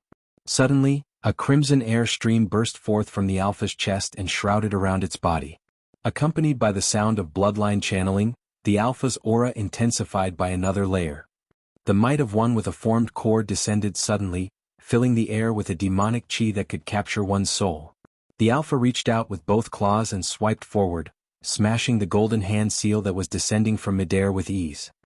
It did not stop its momentum and continued to gnaw towards Su Zimo's neck with a feral expression. Right then Su Zimo's right hand cut in. The same time the alpha bit Su Zimo on the neck, his right hand stabbed the alpha. Even though it looked like a simple counterattack, for some reason, the alpha sensed a dangerous aura. If it was any other spirit demon, it might not have chosen to dodge and would definitely have bitten Su Zimo's throat first. However, the alpha was wary and cunning. It would definitely not take the risk. Against Su Zimo's incoming right hand, the alpha suddenly stopped in its tracks. It swiped its claws forward against Su Zimo's chest, creating a distance between them as it leaped back. Bang! Su Zimo felt as if he was struck by lightning as his body flew back uncontrollably, his face pale. The attack missed. The alpha was too fast and wary. Not only did it manage to dodge Su Zimo's right hand, it even took the opportunity to injure him severely. That swipe was intended to rip Su Zimo's stomach open, but it was blocked by the mystic gold silk armor. Being a broken Khanate spirit weapon after all, even though the mystic gold silk armor was able to fend off the sharpness of the alpha's claws, it could not withstand the power that attack contained. That light swipe that did not require the alpha's full strength had already managed to break several bones in Su Zimo's chest. Even his internal organs were shaken violently and showed signs of tearing. Su Zimo coughed out blood and looked at the alpha who was closing in on him, sighing internally. There's no more chance left. He failed to succeed even when the alpha was caught off guard. Now that Su Zimo was seriously injured and had already lost his fighting strength, there was no way he could kill the alpha. If I manage to master the organs refinement section, my overall strength will increase greatly. Be it in terms of power or reaction time, everything will be swifter and I might have been able to kill it with my previous method. However, what a pity. It wasn't because the plan could not work, it was because the difference in strength between them was too great. The strength of a spirit demon with a core was far beyond Su Zimo's expectations. On the other end, the spirit monkey was covered in wounds. Falling to the ground, it tossed its rod aside and panted, clearly exhausted. The alpha walked slowly towards the man and monkey, as if it was the king of the world. It looked at Su Zimo's right hand with scrutiny, doubt and curiosity. Just what was it that could cause it to feel fear? Was it an illusion? The alpha decided to check out what was that human's right hand after biting him to death. Ooh! The surrounding wolves howled excitedly, awaiting the final kill. Striding over, the alpha leaned its head in front of Su Zimo. Its nose and mouth let out a nauseating stench as sticky drool dripped onto Su Zimo's body. With no strength left to resist, Su Zimo merely glared at the alpha coldly. Its face was filled with disdain as it opened its mouth and bared its fangs. Right as it was about to chomp down, its expression changed drastically, turning the ferocity in its eyes into shock. Su Zimo was momentarily stunned as well. Before he could react, he felt an overwhelmingly domineering force ripple out from the cave behind him before suddenly bursting forth. For that brief moment, Su Zimo had an illusion. The entire world seemed to stop. The world was filled with a murderous aura and the atmosphere was stifling. There was complete silence and one could hear even a pin drop. It was as if all living beings were choked by an invisible force, unable to make a sound. That energy fluctuation was extremely foreign and Su Zimo had not come across anything like this. While it didn't seem like a spirit art, it was extremely terrifying. Poof! There was a crisp sound. Right in front of everyone, the alpha's head, which was a mere inches away from Su Zimo, suddenly exploded as though some force had collided on it.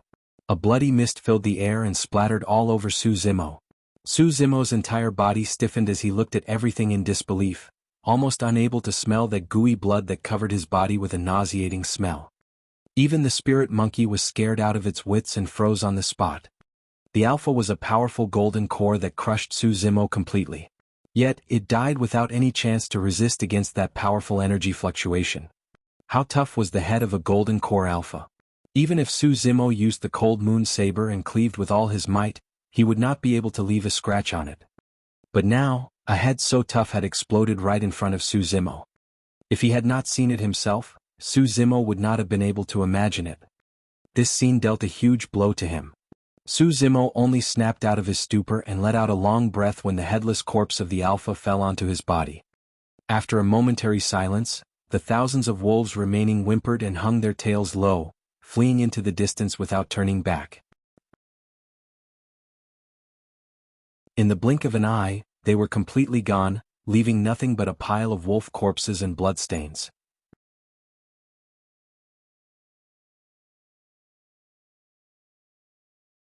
Chapter 201 5,000 Years. Chapter 201, 5,000 Years.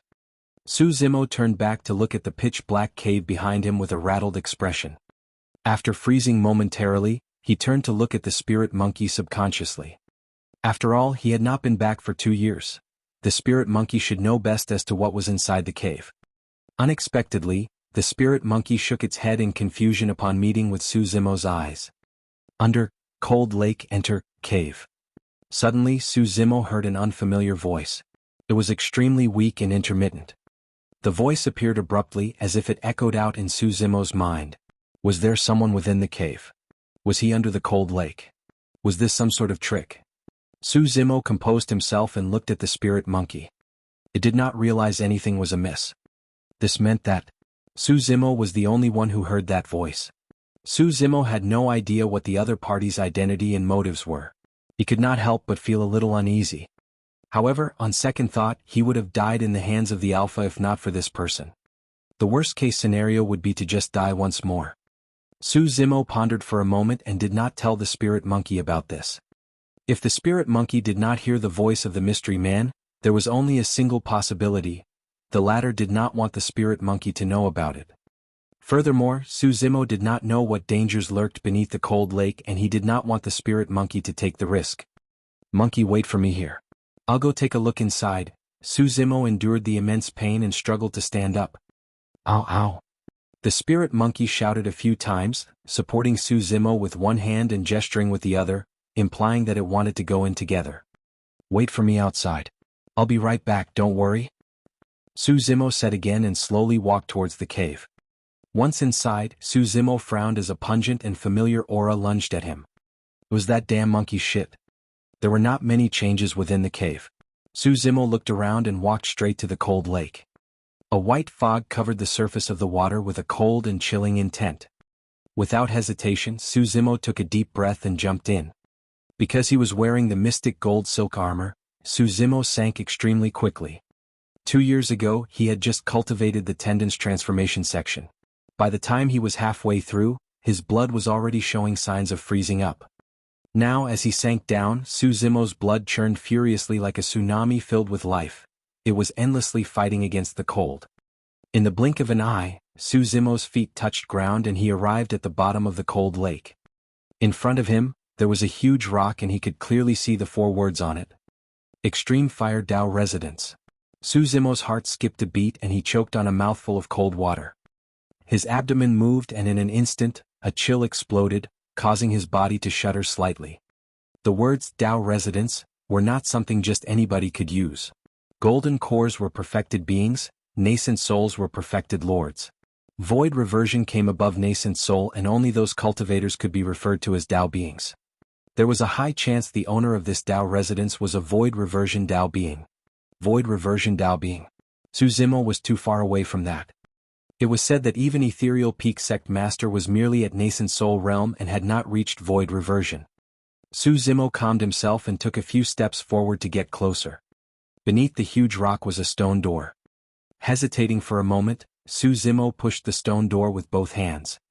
Crack, crack, crack. Two doors opened from the middle and an ancient rotting aura surged in. Gritting his teeth, Su Zimo entered the Dao residence. The water of the cold lake seemed to be blocked outside by an invisible as the doors slowly closed. Upon entering the Dao residence, Su Zimo's mouth opened agape as he stood rooted to the ground. Unexpectedly, the Dao residence was surprisingly cramped and could be seen in its entirety with a single glance. It was even smaller than Su Zimo's cave abode back in Ethereal Peak. The Dao residence did not have much decorations.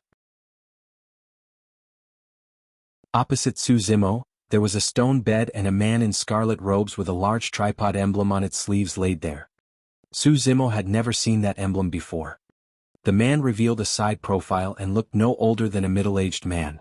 However, his face was black with a sinister tinge of green. Laying flat on the stone bed along with that greenish-black complexion, the man looked horrifying, like a corpse that had been placed there for many years. "You don't have to be afraid. I don't have much life left, I won't hurt you." Even though the scarlet-robed man's lips did not move, the voice from earlier rang in Su Zimo's mind. "I'm using my spirit consciousness to communicate with you. The death of the Alpha earlier on was also through my spirit consciousness." Spirit consciousness. It was said that once a golden core entered the nascent soul realm, they would be able to unlock a sea of wisdom and possess spirit consciousness. Spirit consciousness was another form of energy that was far more terrifying than one's vision. It could probe everywhere, detecting the most secluded corners. In the face of spirit consciousness, the golden core Alpha was akin to a small ant and was destroyed in an instant. Su Zimo asked, "Senior, how may I address you?" "Extreme Fire. Dao Lord." Even though the voice of the spirit consciousness was extremely weak, it boomed in Su Zimo's mind like a thunderbolt. Dao Lord. In the cultivation world, there were corresponding titles for every cultivation realm. It was a symbol of one's identity, status and strength and must not be used without reason. Su Zimo merely knew that Dao beings were at the void reversion realm. However, he had never heard of what realms Dao Lords were at. Logically speaking, the realm of a Dao Lord should be even above void reversion. "Thank you for saving me, Senior Extreme Fire. May I know how I can help you?" Su Zimo asked after a long silence. At that moment he was uncertain as well. If it was as Dao Lord Extreme Fire had mentioned that he did not have much life left, what help could a foundation establishment cultivator like Su Zimo provide? 5,000 years ago I broke into a ruin. In a moment of carelessness I was injured by the beings within and poisoned deeply.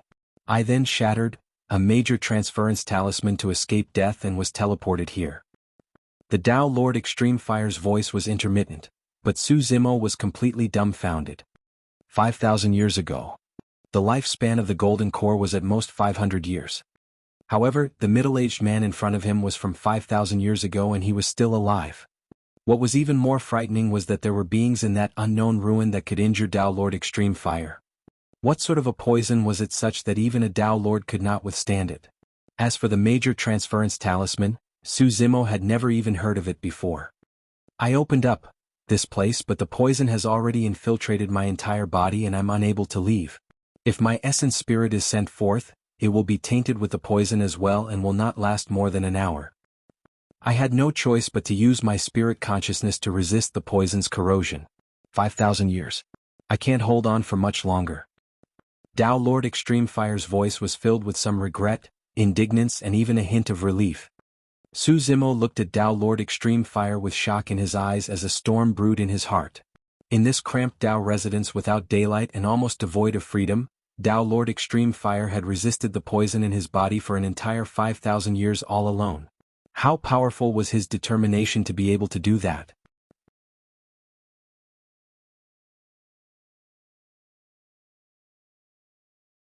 Chapter 202, Candlelight Sword Formation. Chapter 202, Candlelight Sword Formation. If one were to say that Dao Lord Extreme Fire was too powerful, the poison in his body would be even more terrifying. That was because despite 5,000 years, Dao Lord Extreme Fire still lost. If one were to say that the poison in Dao Lord Extreme Fire's body was terrifying, the ruin that he entered would be enough to have one shudder at the mere thought of it. 2 years ago I saw you. Dao Lord Extreme Fire said, however, you were not a cultivator at that time. I never expected that you would already be a foundation establishment cultivator after 2 years. Someone changed your destiny for you. Such means are truly admirable. Su Zimo remained silent. If not for Dayu, he would not be able to get to where he was today. Even though Extreme Fire Dayu was powerful, he was impressed by Dayu as well. My treasures are all within my storage bag. Without a spirit consciousness, you won't be able to open it. Furthermore, your cultivation is too low for you to make use of them. You can keep my storage bag. Open it when you reach Void Reversion Realm one day. Su Zimo finally realized that Tao Lord Extreme Fire had summoned him to lay down his final wishes. I brought this white stone out of the ruins, but I'm unable to keep it in the storage bag. I don't know what use it has as well. You can have it too. Beside Tao Lord Extreme Fire's pillow was his storage bag and a milky white stone the size of a goose egg. The surface of the stone was smooth and sparkling. Su Zimo stared at the stone and felt as if his gaze was being pulled in. Subconsciously he lifted the stone. The moment Su Zimo's finger made contact with the stone, it suddenly disappeared. It was as if it had gone into his body through his palm. All of a sudden, Su Zimo felt a sharp pain in his head and he almost fainted from how unbearable it was. He had not realized that at that moment his right eye had turned white. Pure white. His entire eye was white completely. It was terrifying. In the blink of an eye, Su Zimo's right eye returned to normal as the pain gradually weakened. At the same time, a secret skill appeared in Su Zimo's mind. To be precise, it was a sword formation. Candlelight sword formation. Su Zimo merely skimmed through the sword formation briefly and could not help but be speechless. Even though he hadn't cultivated and understood it, Su Zimo guessed that the power of the candlelight sword formation was enough to crush the hexagonal sword formation completely. There were 9 grades to the candlelight sword formation. A grade 1 candlelight sword formation would already require 9 flying swords. For a grade 2 candlelight sword formation, 18 flying swords would be required following that logic. If he were to cultivate to grade 9 of the candlelight sword formation, he would require 81 flying swords to activate the formation. Su Zimo put the candlelight sword formation out of his mind for the time being and lowered his head to check his body. The stone from earlier on had disappeared and Su Zimo had an illusion that it entered his body. However, he found nothing after searching for it. There's also a demon beast egg under the bed. I brought that out of the ruins too. Take it with you and nurture it well. Who knows, it might become an extraordinary spirit beast. Su Zimo took 2 steps back and looked under the bed where there was an oval egg roughly the size of a fist. Unless one were to pay attention, it was easy to mistake it for an ordinary stone. But now that Su Zimo was focusing his gaze, he was shocked to discover that there were complicated and mysterious runic patterns densely etched on the surface of the demon beast egg. He did not touch the demon beast egg. The things from that ruin were all a little strange. Su Zimo was worried that the egg would also enter his body if he touched it. You're a sword formation master, right? Suddenly, Tao Lord Extreme Fire asked, his voice even weaker than it had been at the beginning. Yes. Su Zimo nodded. He had summoned the hexagonal sword formation earlier on when he was fighting with the wolf pack outside. Tao Lord Extreme Fire must have seen it. I don't understand anything about sword formations. However, I know that flying swords are the most important to sword formation masters. They require many of similar weight and quality. It would be best if they were identical. Su Zimo nodded. That's right. I'm also a weapon refinement master, so the flying swords I use are all refined by myself. Oh. Tao Lord Extreme Fire's voice suddenly revealed a hint of joy. What grade of spirit weapons can you refine? I can only refine inferior grade spirit weapons, Su Zimo answered honestly. Tao Lord Extreme Fire continued, actually, I'm from one of the 4 dissident groups. 100 Refinement Sect. Of the weapon refinement techniques in Tianhuang mainland, 100 Refinement Sect reigns supreme. It's a pity that you're not a disciple of my sect and I can't impart many of the weapon refinement secret skills of the sect. Su Zimo's heart skipped a beat. He had unintentionally heard Demonist Ji mention that of the top factions of Tianhuang mainland, there were the 4 dissident groups. Their standing was equal to the 7 fiend sections. However, Tao Lord Extreme Fire added, I can refine a weapon in front of you. Take a good look at the entire process. How much of it you can comprehend will be up to your own talents. Of the weapon refinement techniques, 100 Refinement Sect reigns supreme. Those words were enough to prove how powerful 100 Refinement Sect was in terms of weapon refinement. Furthermore, this was a Dao Lord of 100 Refinement sect. Read more chapter on VIP novel. It was a rare opportunity. A figure suddenly flew out from Dao Lord Extreme Fire's glabella. He was also dressed in a scarlet Dao robe, almost identical to Dao Lord Extreme Fire in terms of appearance, albeit a miniature version. This is my essence spirit, it's about to dissipate. After Dao Lord Extreme Fire said that, his essence spirit waved its hand gently and a gigantic tripod alongside many materials flew out from the storage bag at the front of the bed. Swoosh! A fiery flame rose beneath the tripod. Warming, material selection, smelting, forging. The steps were roughly similar. However, the various details and techniques displayed in the weapon refinement process was completely superior. In Su Zimo's eyes, Dao Lord Extreme Fire's weapon refinement process was smooth and fluid like water. It was as though he was not refining a spirit weapon, but an unparalleled treasure. Even though Su Zimo was already an elementary weapon refinement master. At this moment he realized that compared to the real experts, his weapon refinement skills were akin to trash. After forging was tempering. This was Su Zimo's weakest step. He opened his eyes widely, watching the methods of Dao Lord Extreme Fire.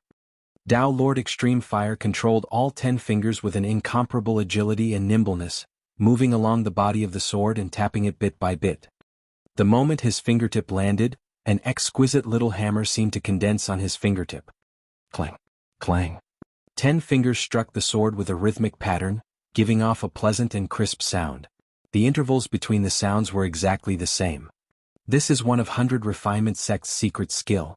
1000-tempered finger.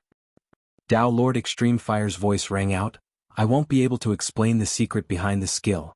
You've got to take a closer look, think deeper and practice more to obtain your own insights. Before long, the tempering process was over and spirit gathering began. Buzz. Almost instantly, the first spirit pattern was condensed on the sword. Su Zimo was dumbstruck. The speed of that spirit gathering was way too fast. This is another one of our sect's secret skill, 100 Refinement Spirit Gathering Method. You won't be able to comprehend it through mere observation because it requires a mantra and a mental cultivation technique. Before he finished his sentence, a second spirit pattern was formed. Immediately following that, a third. A fourth.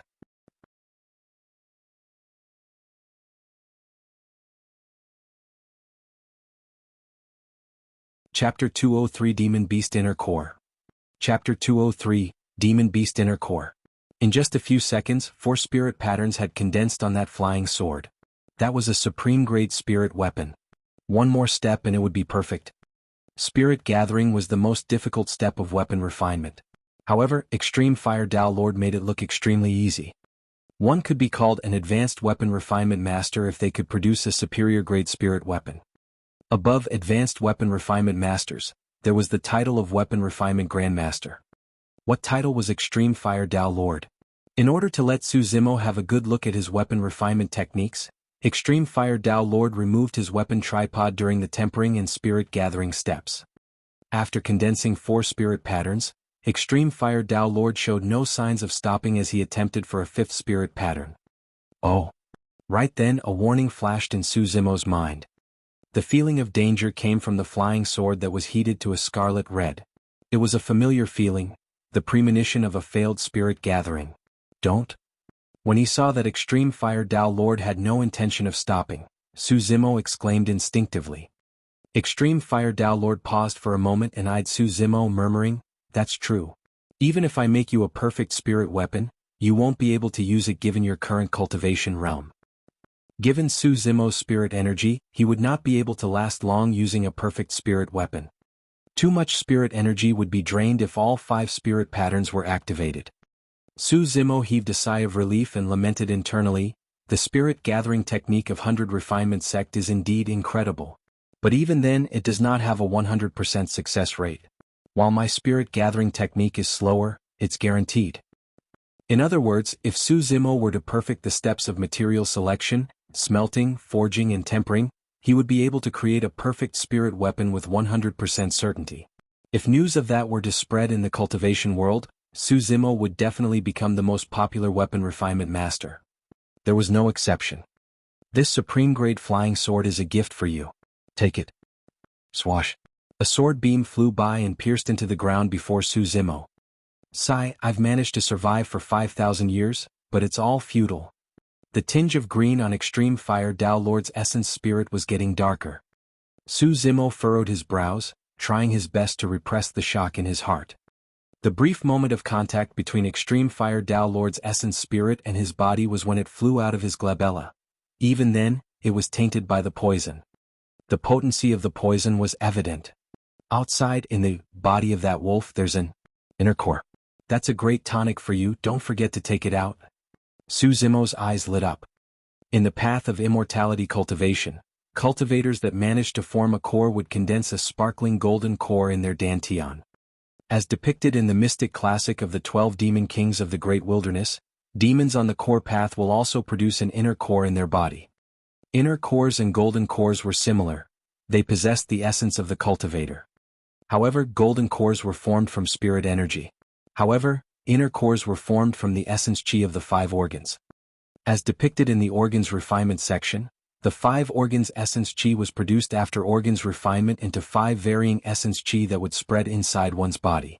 It will nourish the skin, flesh, tendons, bones and marrow, allowing the body to undergo a complete transformation.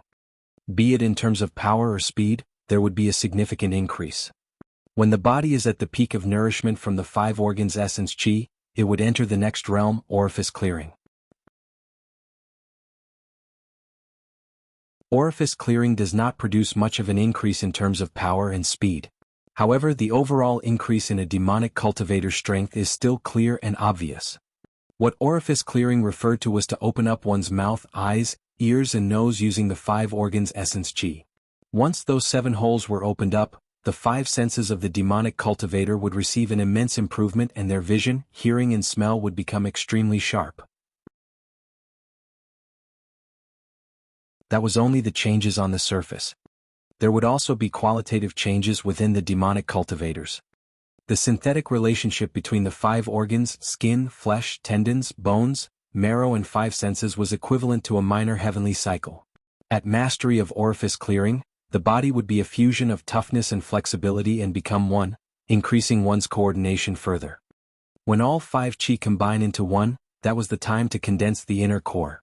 An inner core was the condensation of the bloodline and the 5 organs chi, the essence of the alpha's entire lifetime's worth of cultivation. That was way too important for Su Zimo. By devouring that inner core, there was a high chance Su Zimo could take a critical step in cultivating his organs refinement section. The path of cultivation is a long one and is extremely difficult. One wrong step can cause one's body and cultivation to perish. Pathetic, truly tragic. Extreme Fire Tao Lord's essence spirit slowly floated down and laid on the ground, muttering softly as his brows exuded boundless ancientness. Finally, his eyes gradually closed. At that moment, as though he could empathize, Su Zimo felt a little sad as well. Extreme Fire Tao Lord was many times more powerful than him, but he still ended with such an ending. What was Su Zimo's future and how far could he go? Furthermore, the path he was taking was even more difficult and bumpy. Thank you for saving my life, imparting me the Tao and giving me treasures, Senior. Su Zimo bowed deeply in the direction of Extreme Fire Tao Lord's corpse. By now, Extreme Fire Tao Lord's essence spirit had already turned bluish-black with hardly any life signs. It was clear he couldn't survive any longer. Heis. Su Zimo sighed and came to the bed, preparing to put away the storage bag left behind by Extreme Fire Tao Lord. Because the storage bag was locked by the spirit consciousness left behind by Extreme Fire Tao Lord, Su Zimo was unable to open it with his current cultivation. Even so, it was worth looking forward to. As a Tao Lord of one of the 4 dissident groups, how many treasures were there in his storage bag? Su Zimo put away the storage bag and placed the supreme-grade flying sword on the ground into his storage bag. Ah! Su Zimo muttered softly. The moment he closed the storage bag, he vaguely felt a strange change in that Longan-sized Buddha bead in his storage bag.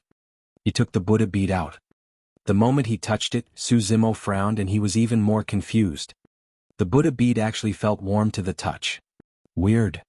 Ever since he obtained the Buddha bead from the stone coffin, there had never been any changes to it. This was the first time.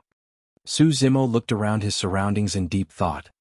If he was not wrong, this cave abode or something in here had a connection to the Buddha bead. Holding the Buddha bead in his palm, Su Zimo walked around the cave abode. After taking a few steps, he suddenly paused and squatted down, looking at Extreme Fire Tao Lord's essence spirit that was lying not far away. He frowned in silence. A moment later, Su Zimo attempted to straighten his arm and move the Buddha bead closer to Extreme Fire Tao Lord's essence spirit. Shoo! A streak of light. Under Su Zimo's gaze, Extreme Fire Tao Lord's essence spirit was suddenly sucked away by the Buddha bead and disappeared in the blink of an eye. Oh! Su Zimo's expression changed and he tossed the Buddha bead on the ground hurriedly. Extreme Fire Tao Lord's essence spirit was tainted by the poison as well. Now that it was inside the Buddha bead, the bead would most likely be tainted by the poison too. After observing for a long time, Su Zimo discovered to his shock that the Buddha bead had not changed at all. He did not dare to be careless, picking up a stone rod on the ground to poke the Buddha bead. There was no change in the stone rod as well. This meant that the Buddha bead was not tainted by that terrifying poison. Su Zimo heaved out a sigh of relief. It was no wonder he had to be so cautious. That poison was truly way too powerful. Even a cultivator as powerful as Extreme Fire Tao Lord had to meet with such an ending after enduring for 5,000 years. Su Zimo had to be careful. He picked up the Buddha bead and studied it for a while before putting it back into his storage bag.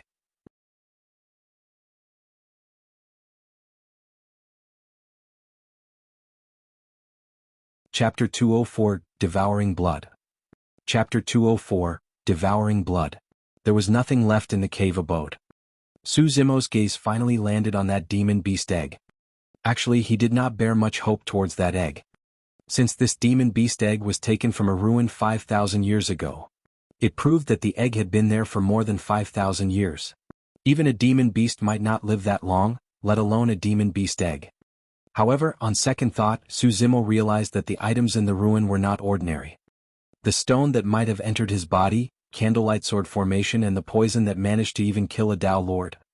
At that thought, Su Zimo came before the demon beast egg and examined it.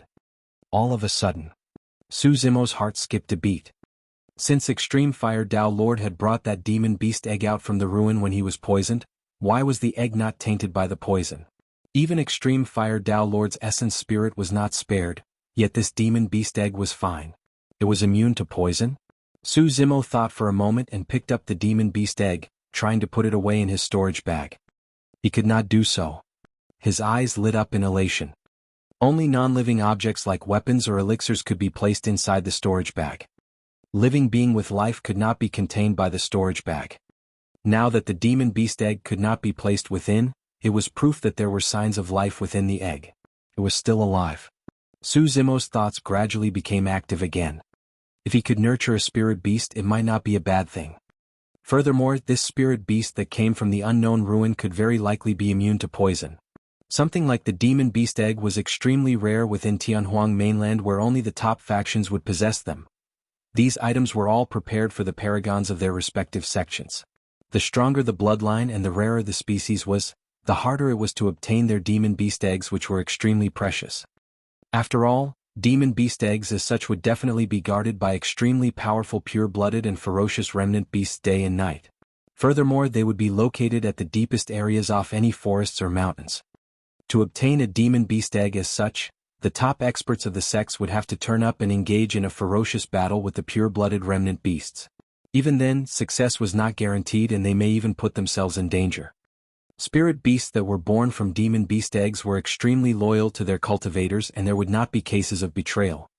Even though Ethereal Peak, as one of the 5 major sects of the Great Zhou dynasty, did not have any demon beast eggs, they had instructions on how to hatch demon beast eggs. Firstly, blood was required. It wasn't anything mythical such as using the drop of blood to tie it to an owner. The principle behind it was simple. The goal of dripping one's blood on it was to remove the aura of the mother from the demon beast egg and let it be replaced with one's blood. That way, during the nurturing process and when the demon beast hatched, the scent it was most familiar with would be the owner of the blood. Naturally, it would be closest to that person. Su Zimo thought for a moment and took out the supreme-grade flying sword that was crafted by Extreme Fire Tao Lord, injecting spirit chi into it. 4 spirit patterns lit up at the same time, emitting a cold aura that was extremely intimidating. Given Su Zimo's tough physique, he would not be able to tear through his skin without activating spirit patterns. The sword tip slashed across his left palm ruthlessly, causing a bloody wound to appear. Su Zimo immediately placed his left hand on the demon beast egg and started rubbing it.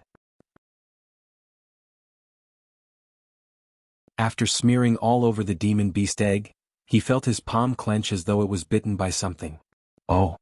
Su Zimo's expression changed. Right after, a huge suction force erupted from the demon beast egg. Su Zimo's blood flowed uncontrollably from his wound on his left palm into the demon beast egg. It felt as though the demon beast egg was extremely thirsty and was devouring his blood in large mouthfuls. Frowning, Su Zimo yanked and tried to shake off the demon beast egg. However, it was stuck to his palm and he could not shrug it off. All of a sudden, abstruse and complicated patterns on the demon beast egg suddenly emitted a blinding light. It looked strangely weird, illuminating beneath the blood. The speed in which the demon beast egg was devouring blood was much faster than he had imagined. But Su Zimo took a deep breath of air and felt himself going dizzy. At this speed, he would soon be sucked into a dry corpse by the demon beast egg. Putting away his flying sword, Su Zimo gripped the demon beast egg with his right hand and started tearing it outside. However, the demon beast egg remained stuck firmly on his palm and refused to budge no matter how he tried. Furthermore, it was sucking his blood still and showed no indication of stopping. Fuck. You really can't touch anything from that ruin carelessly. Su Zimo's face turned pale as he cursed internally. He had two options before him: to either sever his left hand or turn into a dried corpse. Suddenly, an idea flashed in Su Zimo's mind as he turned and dashed out of the cave abode. While his blood was not sucked dry yet and he still had strength remaining, Su Zimo swam towards the top of the cold lake with all his might. In the blink of an eye, he leaped out of the cold lake and broke into a stumble, nearly falling over from how weak he was. Ow! When the spirit monkey saw Su Zimo rushing out, it was stunned. After not seeing him for a while, Su Zimo's flesh and blood withered and he lost a large amount of weight. There was even an egg on his left palm that glowed with blood. Looking confused, the spirit monkey was about to head up when Su Zimo shouted lightly, "Don't come over." The spirit monkey stopped in its tracks immediately, looking at Su Zimo with widened eyes.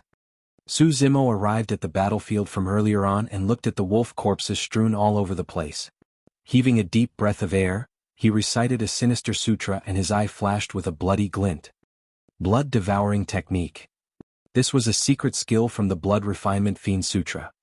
Su Zimo opened his mouth slightly and the flesh and meat of some wolf corpses in front of him dissipated slowly, turning into a pool of blood and flowing into his mouth. On the one hand, the demon beast egg was devouring Su Zimo's blood endlessly. On the other hand, Su Zimo was devouring the blood of the wolf corpses and managed to save his life. As time passed by, the number of wolf corpses decreased, leaving only sets of white wolf bones on the ground.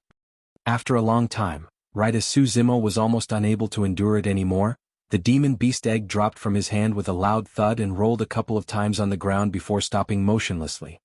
The bloody light on the demon beast egg faded gradually and it returned to normal, looking like a fist-sized rock once more.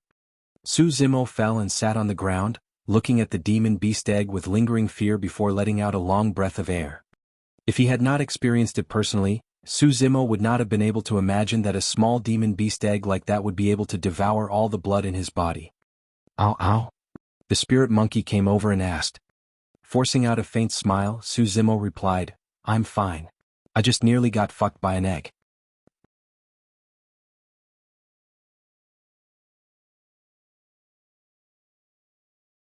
Chapter 205 Organs Refinement.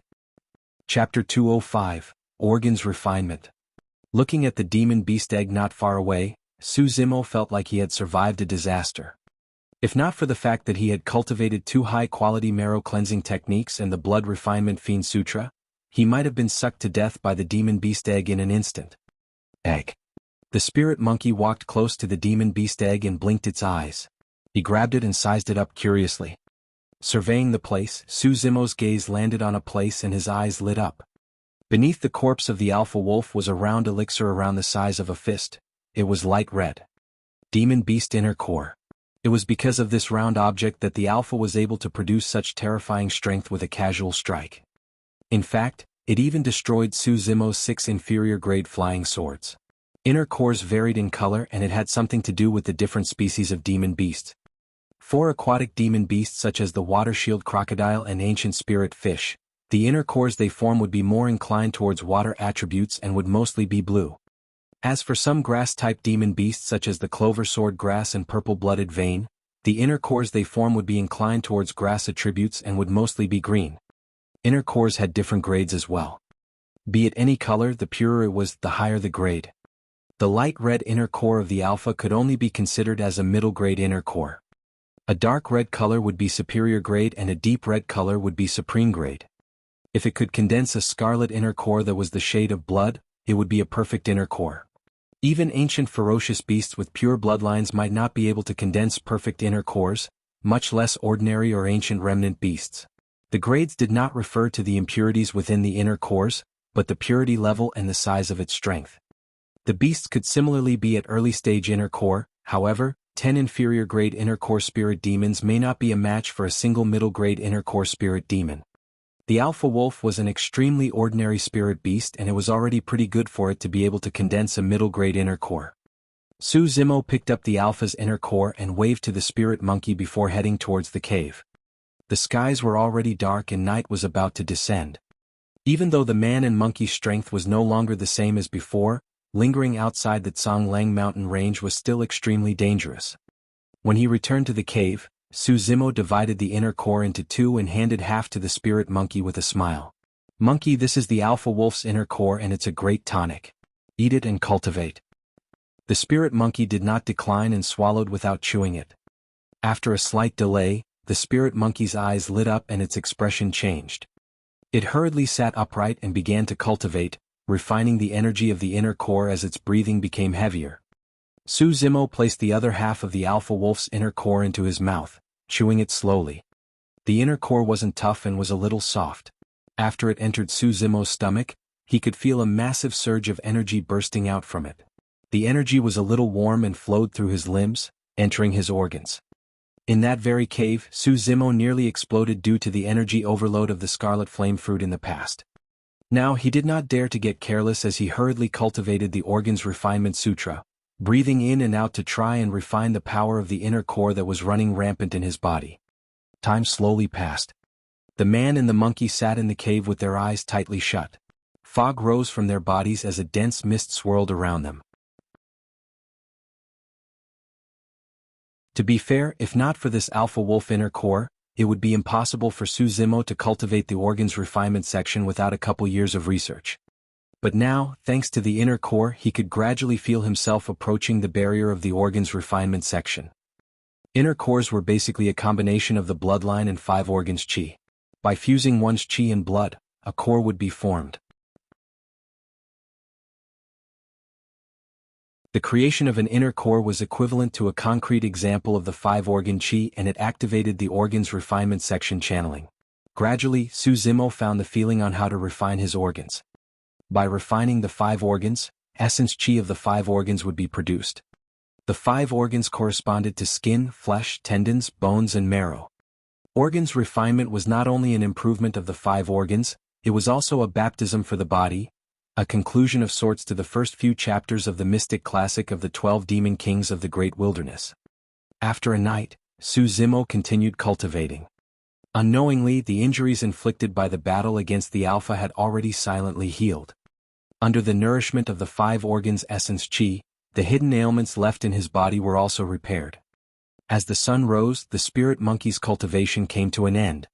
Glancing at Su Zimo, who was still cultivating, the spirit monkey did not disturb him. Instead, it crept to a corner. It looked around furtively, and after ensuring that there was no one else, the spirit monkey secretly took out the demon beast egg and placed it under its butt.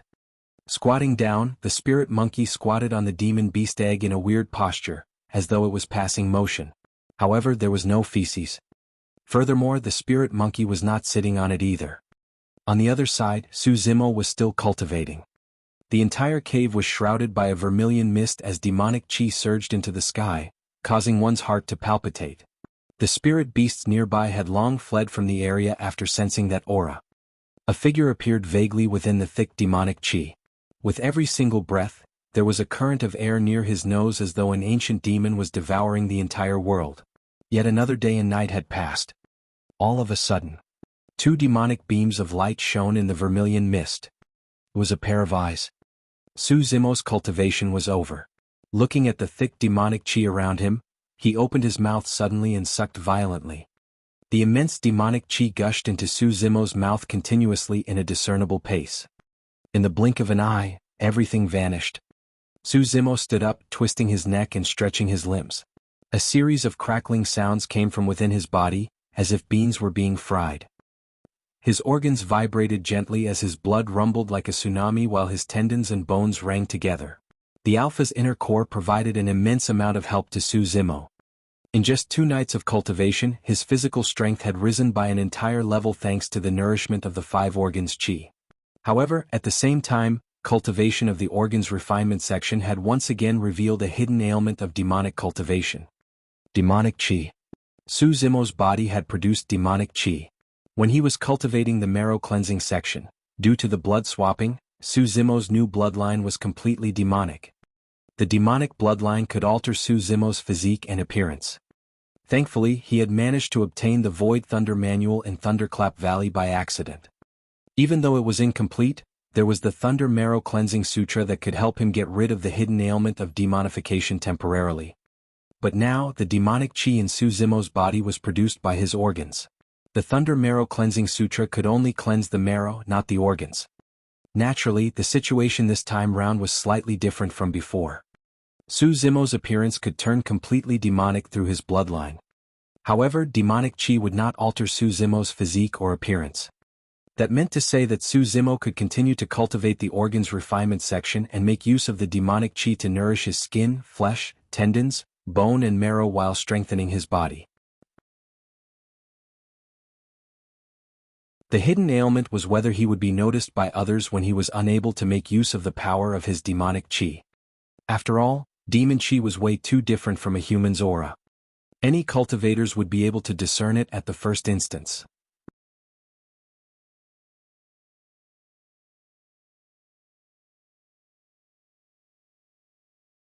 Chapter 206 Returning with the Monkey. Chapter 206 Returning with the Monkey. The benefit of organs refinement was that one was not only limited to the power of blood, they could also release the power of blood qi. The qi in blood qi referred to demonic qi. Now that Su Zimo was a human, if he were to release the power of blood qi, he would be shrouded by demonic and he would definitely be taken down at the first instance. Of course, the power of blood alone was more than enough to take down most Foundation establishment cultivators. As long as Su Zimo closed in on his opponents, even if they were at perfected Foundation establishment with many meridians unlocked, the odds would definitely be stacked against them. Su Zimo had left the sect for quite some time. Thankfully, his cultivation speed had not fallen off and he had received immense benefits along the way. He planned on returning to the sect and digesting everything he had learned completely. On the one hand, he had to raise his cultivation as quickly as possible to prepare for the sect competition 3 years later. On the other hand, he had to master the tempering techniques swiftly as well to create middle-grade or even superior-grade flying swords. That way, he would be able to start cultivating the candlelight sword formation. That was a formation that Su Zimo looked forward to learning. Grade 2 of the candlelight sword formation required a full 18 flying swords before it could be summoned. Ignoring the power of the sword formation itself, even if 18 flying swords were to attack in an overwhelming manner, it would be more than enough for a Foundation establishment cultivator to handle. But of course there was one more thing, hatching that demon beast egg. It came from the ruins and was highly likely to be immune to poison. Not just that, it even absorbed so much of his bloodline. Su Zimo was curious as to what sort of spirit beast that demon beast egg would produce. If it was an ancient remnant beast species, he would have earned big. Remnant beasts referred to the offsprings of pure bloodline ferocious beasts and ordinary demon beasts. Even though their bloodlines were no longer pure, they were still extremely powerful. The alpha wolf and the spirit tiger could only be considered as the most ordinary type of demon beasts and weren't comparable to ferocious beasts. As for Little Crane, Su Zimo could vaguely sense that Little Crane's bloodline was not so simple. There was a chance that it was a remnant beast. The spirit monkey was originally a spirit beast with an ordinary bloodline. However, you seem to have imparted a cultivation technique to it. Now the spirit monkey was no longer ordinary anymore. Su Zimo pondered over whether he should impart the Void Thunder Manual to the spirit tiger. Even though the spirit tiger looked intelligent, it was actually extremely stupid. If its strength did not grow, it would probably not survive in the future. If this demon beast egg could hatch a pure-blooded ferocious beast. Su Zimo's heart raced at the thought of that. The growth potential of pure-blooded ferocious beasts was huge. Even as cubs that were naive and did not know how to cultivate, pure-blooded ferocious beasts were already comparable to chi condensation warriors.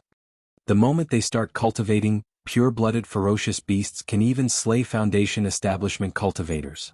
That was only just for cubs. If they grow into their youth and adult phases, the power of those pure-blooded ferocious beasts was unimaginable.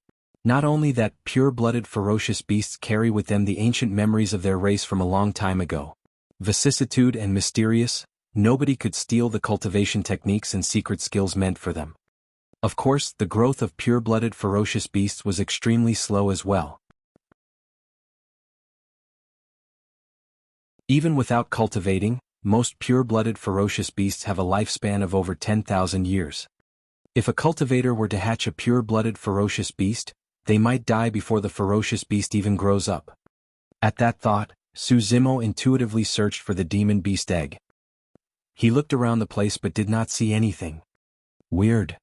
Su Zimo furrowed his brows slightly. The cave was not that big and he could see its entirety in sight.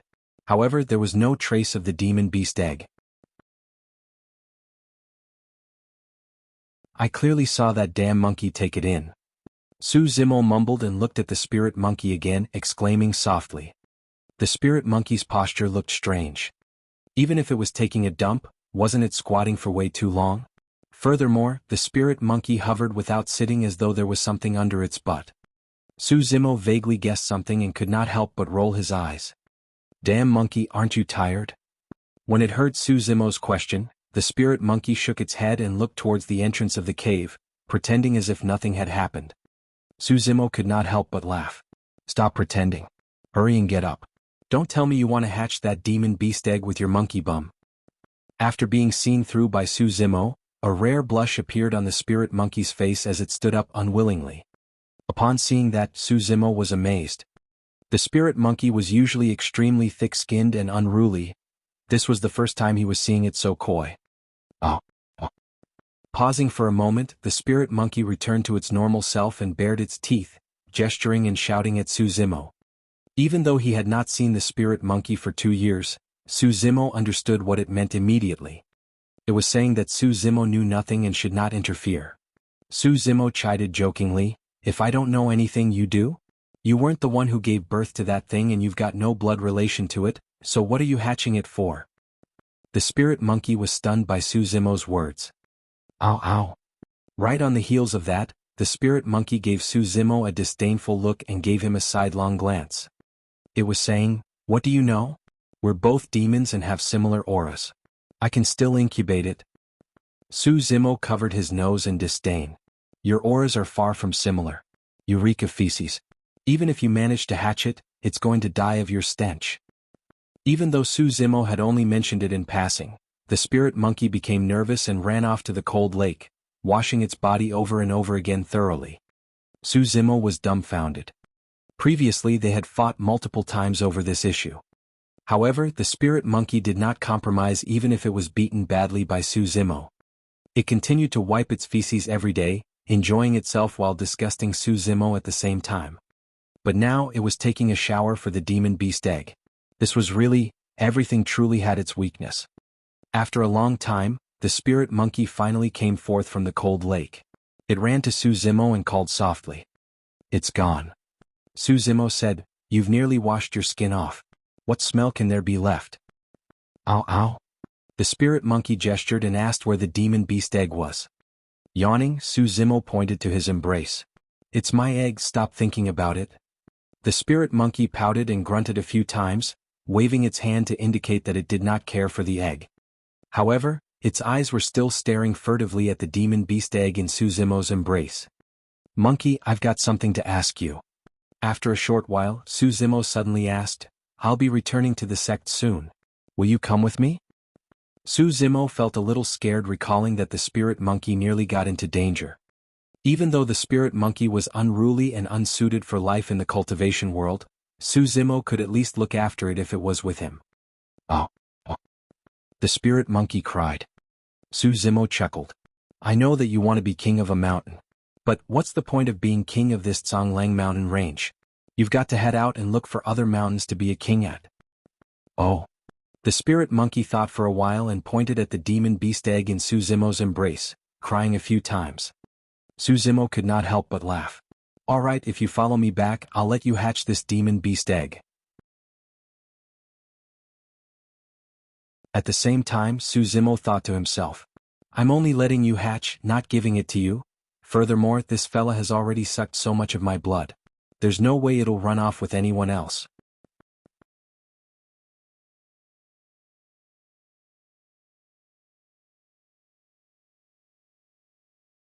Chapter 207, Plotting in Darkness. Chapter 207, Plotting in Darkness. On this day, a man and monkey arrived in a rush outside of Ethereal Peak. Passing through the fog formation, their descent on the main peak attracted much attention. Junior brother Su is back. That monkey beside him is another spirit beast of his? Junior brother Su seems to have a special connection with spirit beasts. Including this monkey, he has two now. If one has too many spirit beasts, their power of the blood oath is spread out and will definitely weaken. This Su Zimo is going to get into trouble sooner or later. When the disciples caught sight of the man and monkey, their eyes had different looks as they discussed fervently. When Su Zimo had just joined the inner sect, he caused quite a stir when he overwhelmed Sun Tao and friends using his thunder techniques. Roar! The monkey felt extremely irritated being pointed at by so many strangers.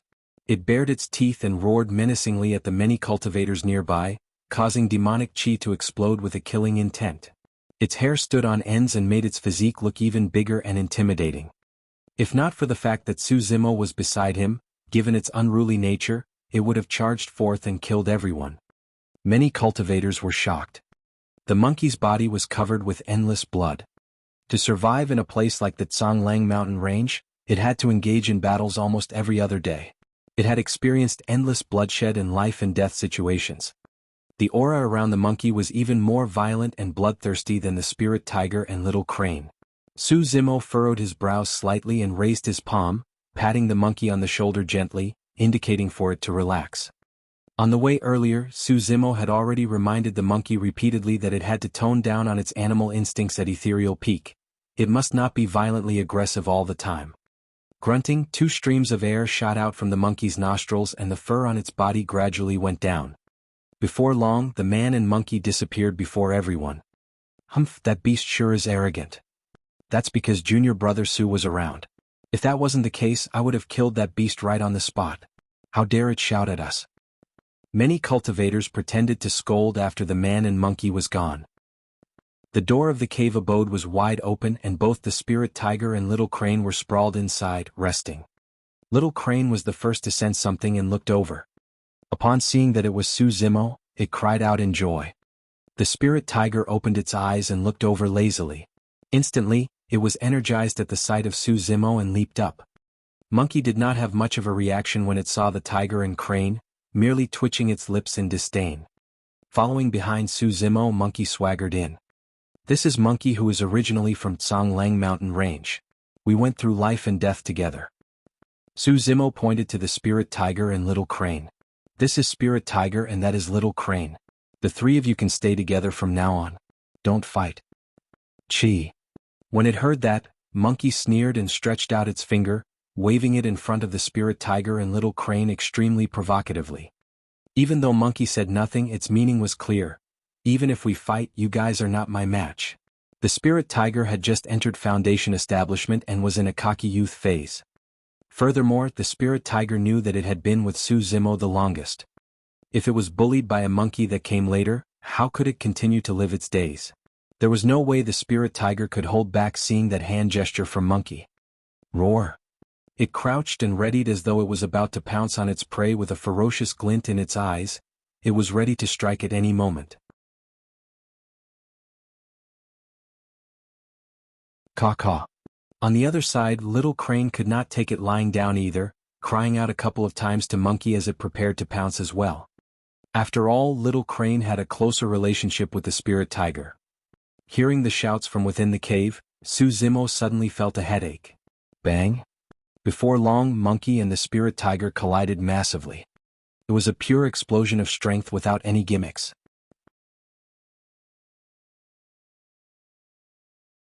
After a momentary pause, the spirit tiger was sent flying by Monkey. Slamming onto the wall at the back, the cave abode shook and countless dust settled down. The spirit tiger's tendons and bones felt like they were breaking. Even if Monkey had an ordinary bloodline, the cultivation technique imparted to it by Dai Yu would cause that to change. As for the spirit tiger, it was indeed nothing more than any other ordinary beast. Ignoring the fact that there was a difference in their cultivation realms, even if they were at the same realm, the spirit tiger would be beaten up badly by Monkey. The difference in their bloodlines was way too great. With a flip, Monkey rode on the spirit tiger and started pummeling its head with clenched fists. Gong, gong, gong. After a few consecutive strikes, the spirit tiger was completely dazed and was dumb-stricken. Swoosh. Little Crane pounced over from the side, sticking out a pair of sharp talons that glistened with a cold light towards Monkey's back. Without even turning back, Monkey slammed with a rod. The wind howled. Little Crane was shocked and did not dare to take it head-on, dodging to the side to try and deal with it. Against Little Crane, who could fly at any moment, Monkey was helpless as well and could only ride on the spirit tiger while yelling at Little Crane. Oh, oh. Caw-caw. Little Crane replied with a high-pitched and agitated tone. The spirit tiger beneath Monkey would roar from time to time as well. The concurrent cries of 3 different demon beasts rang out and Su Zimo could no longer hear clearly what they were talking about. However, he could roughly guess that Monkey wanted to be the king and leader of the trio. However, the spirit tiger and Little Crane were indignant and would not allow it. Monkey took the demon beast egg from Su Zimo's hands and pointed at it, screaming for a while. Before long, the 3 spirit beasts reached a common consensus. They would take turns hatching that demon beast egg. Whoever the spirit beast that's hatched chooses to follow will be their king. For 3 spirit beasts, the 24 hours in a day could originally be divided into 8 hours each. However, the spirit tiger was the most pitiful. The 8 hours that it originally had was forcefully taken over by Monkey and Little Crane, leaving it with only 4 hours. In another cave abode of Ethereal Peak. It was dark and quiet. Feng Haoyu assumed a lotus position, surrounded by many spirit stones. He had already reached perfected foundation establishment and had unlocked a meridian. All of a sudden, a sinister wind blew. Feng Haoyu opened his eyes. He was not in a hurry to look around and was instead deep in thought, as if he was waiting for something. Su Zimo is back. Before long, a hoarse and erratic voice sounded out right in Feng Haoyu's cave abode. Feng Haoyu frowned. The person in the darkness continued, "If I'm not wrong, that tempering technique that the disheveled old man obtained in Sky Treasure Auction House should be for him. It's easy to kill Su Zimo." Feng Haoyu said in a low voice, "However, how can we wipe out the other 3 legacy disciples of Ethereal Peak while killing him at the same time? If we only lay our hands on a single one of them, it's going to alert the rest. The only way to have Ethereal Peak suffer a great loss is by crippling 4 of them at the same time. That way they won't be able to achieve anything in the 4 ranking lists of the sect competition. Don't worry, the opportunity has arrived." The hoarse voice said, "Once this fight is over, you and I can both return to the sect with honor in our names."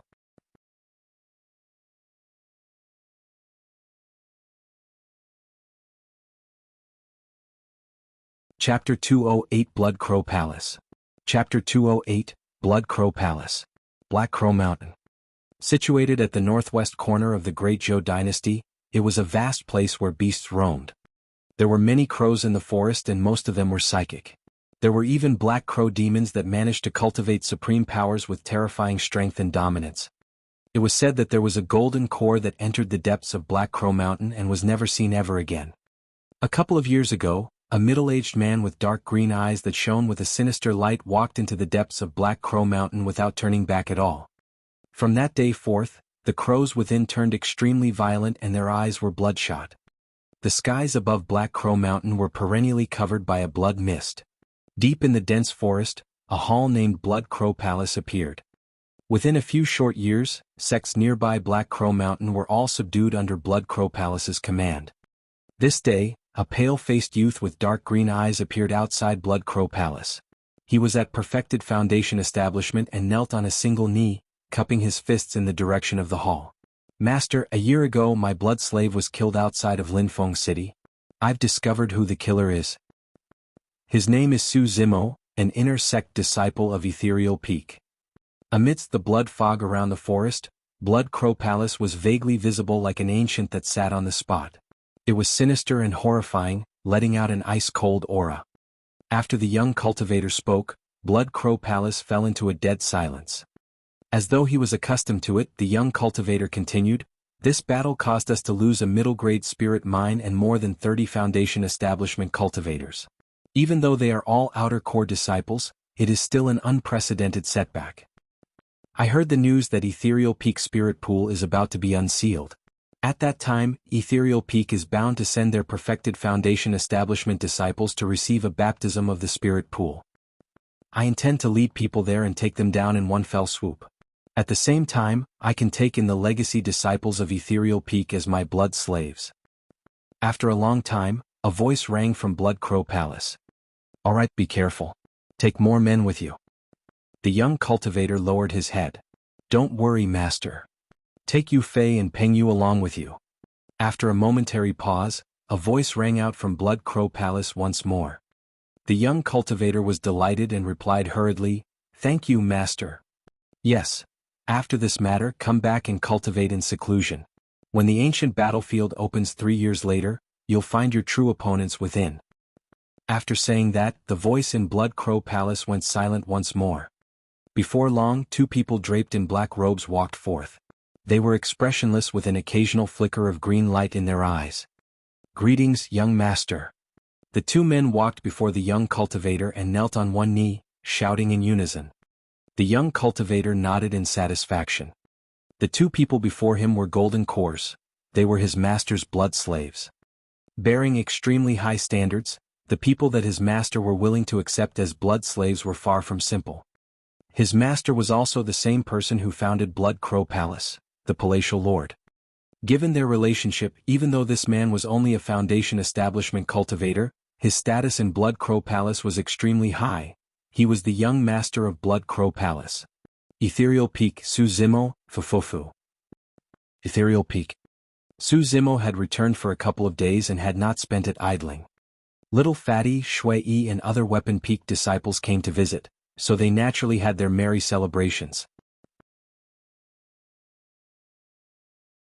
During this period, Lung Ro came by as well and chatted with Su Zimo for a little before leaving. In the eyes of Shui Yi and everyone else, that was naturally something to cheer about. In the entire sect, Su Zimo was the only person who could make Lung Ro pay a personal visit.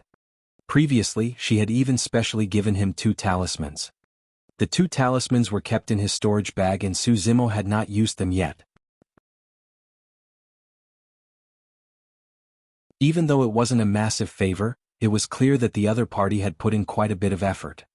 Su Zimo intended to create a middle or superior grade spirit weapon after he gained more insights into weapon refinement and give it to Lung Ro.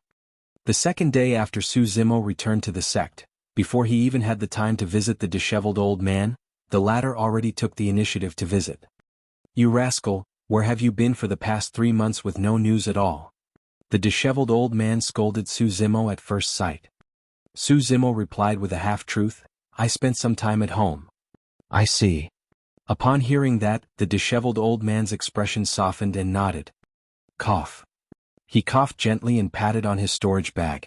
Instantly, an ancient manual appeared on his palm as he said calmly, "Take it. This is an ancient tempering manual." True enough. As Su Zimo had expected, the disheveled old man was auctioning for this book at Sky Treasure Auction House for him. The person who wrote this ancient manual is Su Zhan, an advanced weapon refinement master 1,000 years ago. At his peak, he had created tens of supreme-grade spirit weapons and it was said that he had even created a perfect spirit weapon. Even though there's no remnant projections of his weapon refinement process, you can study this ancient manual well. With your perceptivity in weapon refinement, it should not be an issue for you to create middle or even superior-grade spirit weapons in the future. The disheveled old man was extremely confident in Su Zimo.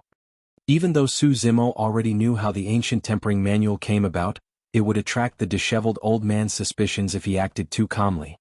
Su Zimo could only appear to be delighted and asked, "Master, this ancient manual must cost a lot of spirit stones, right?" It's all right. The disheveled old man nodded and replied indifferently, "At that time the competition for this manual was extremely intense and I was unable to get it at the start too. In the end I bumped into an old friend."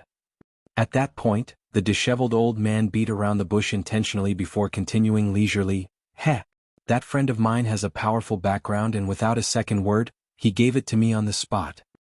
Even though the disheveled old man was trying his best to contain himself, his eyes were filled with pride.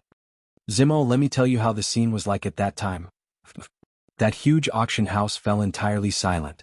Even if others had spirit stones, they could not use it. No one could stop this friend of mine from giving it to me. Everyone else could only watch dumbfounded in envy. When he heard the disheveled old man bragging, Zimo could not help but lower his head and almost chuckled. "Zimo, what's wrong? You don't believe me?" The disheveled old man raised his brow when he noticed Zimo's abnormality. "No." Zimo waved it off hurriedly. "Cough cough, all right, that's enough. Cultivate well."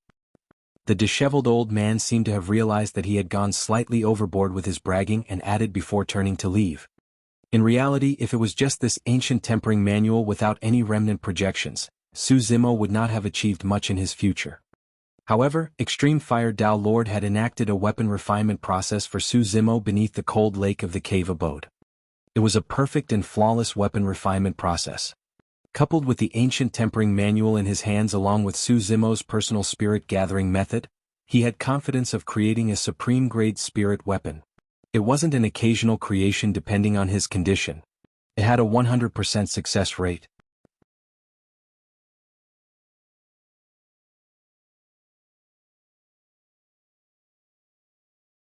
Chapter 209 Pure-Blooded Ferocious Beast? Chapter 209 Pure-Blooded Ferocious Beast. In the following period of time, Zimo resumed his usual cultivation habits.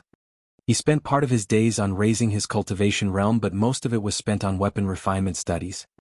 Come nighttime, Zimo would lock his cave abode and activate his formation to begin demonic cultivation and organs refinement. Because organs refinement would produce an endless stream of rich demonic chi, the formation was used to prevent outsiders from entering as well as to conceal the aura within the cave abode. In the morning of the next day, the demonic chi would be absorbed by Zimo entirely. For those past few days, Monkey, Spirit Tiger and Little Crane took turns around the demon beast egg. After Monkey incubated it for 10 hours, it was Little Crane's turn. Every day when it was late at night, they left a miserable 4 hours for the Spirit Tiger. The Spirit Tiger would hug the demon beast egg in front of its chest and even lick it from time to time. It blinked its eyes and sighed.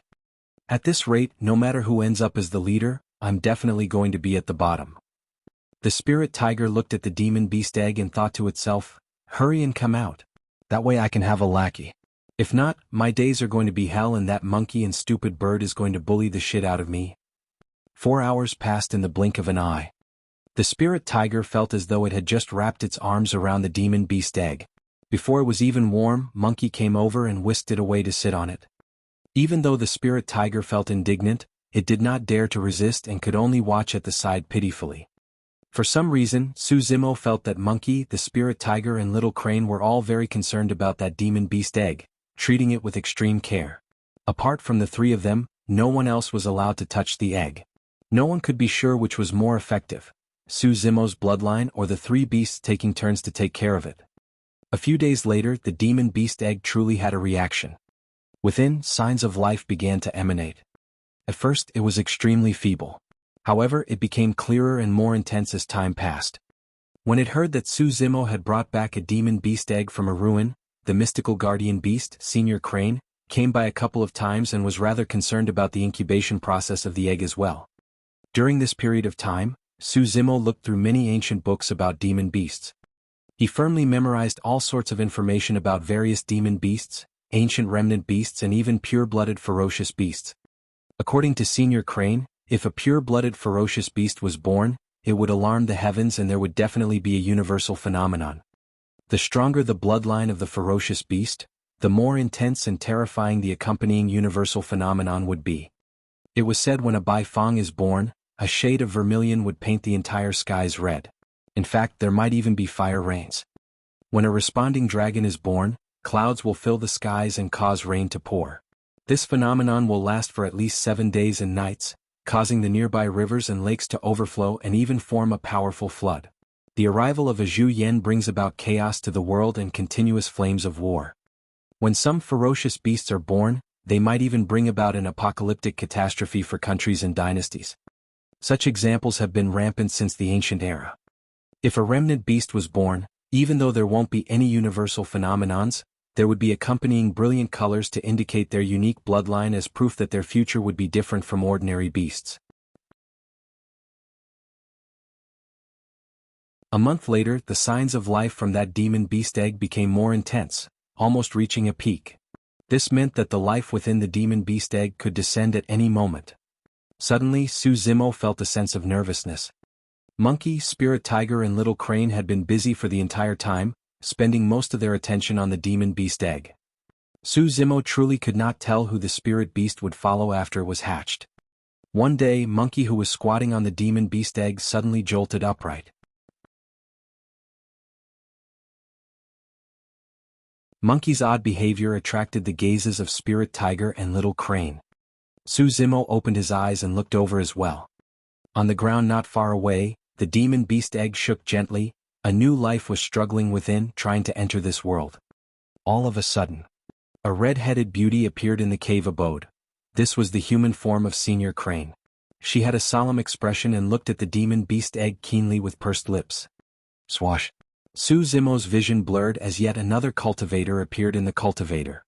Possessing an immense aura and a reserved gaze, this was the sect master, Ling Yun. Even though sect master Ling Yun had never been here before, he was clearly paying attention to this matter. Before long, the 5 peak masters arrived. Right after, many grand elders of the sect arrived as well. There were elderly men with long white beards and old women with wooden staffs. Everyone looked at the demon beast egg on the ground with a hint of anticipation. Anyone who could become grand elders of the sect were all nascent soul-perfected lords. Su Zimo was secretly shocked. This was quite a commotion. Other than an assault or major calamity of the sect, there was probably nothing that could gather so many people. These people were all the top cultivators of Ethereal Peak. The initially spacious cave abode became evidently crowded after these people arrived. Monkey, Spirit Demon and Little Crane sat down in 3 directions, maintaining the same distance between them and the egg while protecting it in the middle. Su Zimo was squeezed out of the crowd. If it was just the hatching of an ordinary demon beast, there wouldn't be this many people paying attention to it. However, all of them had heard that this demon beast egg was retrieved from a ruin. Furthermore, there were many obscure and complicated patterns etched on the shell. This was something worthy of everyone's attention. Yes, those patterns are indeed mysterious. Even with my experience, I can't tell what those patterns are. A nascent soul old man stared at the demon beast egg for a long time before saying slowly. An old woman frowned and said, "It seems to be some sort of a heritage. Seems like this demon beast has quite a powerful background. It's not simple." Someone else nodded in agreement. Right then, that initially shaking demon beast egg came to a sudden stop, drawing everyone's attention. The masses held their breaths. There was complete silence in the cave abode such that one could hear a pin drop. Crack. There was a crisp sound. Everyone's eyes lit up. A faint crack had appeared on the demon beast egg. After a short pause, crack, crack, crack. A series of sounds came from the surface of the demon beast egg. In the blink of an eye, 3 more cracks appeared on the shell. The sounds became clearer as tiny cracks spread around the entire egg densely. All of a sudden, piak! A tiny hole broke at the top of the egg. Peeling away the shell bit by bit, a pitch-black talon was the first to be seen. The eyes of Senior Crane's human form, the red-headed beauty, dimmed slightly in disappointment. Sect Master Ling Yun frowned and sighed lightly. Some of the nascent soul grand elders also sent their spirit consciousness to check outside the cave abode. They retracted their spirit consciousness upon discovering that there was no abnormality. It was very calm outside without any signs of a universal phenomenon happening. This meant that the demon beast before them had nothing to do with a pure-blooded ferocious beast. The many grand elders shook their heads. They had come to see if a pure-blooded ferocious beast could be produced. If it was a pure-blooded ferocious beast, that would be the biggest thing that had happened in the sect for thousands of years. Alas, everyone had arrived excitedly only to be disappointed.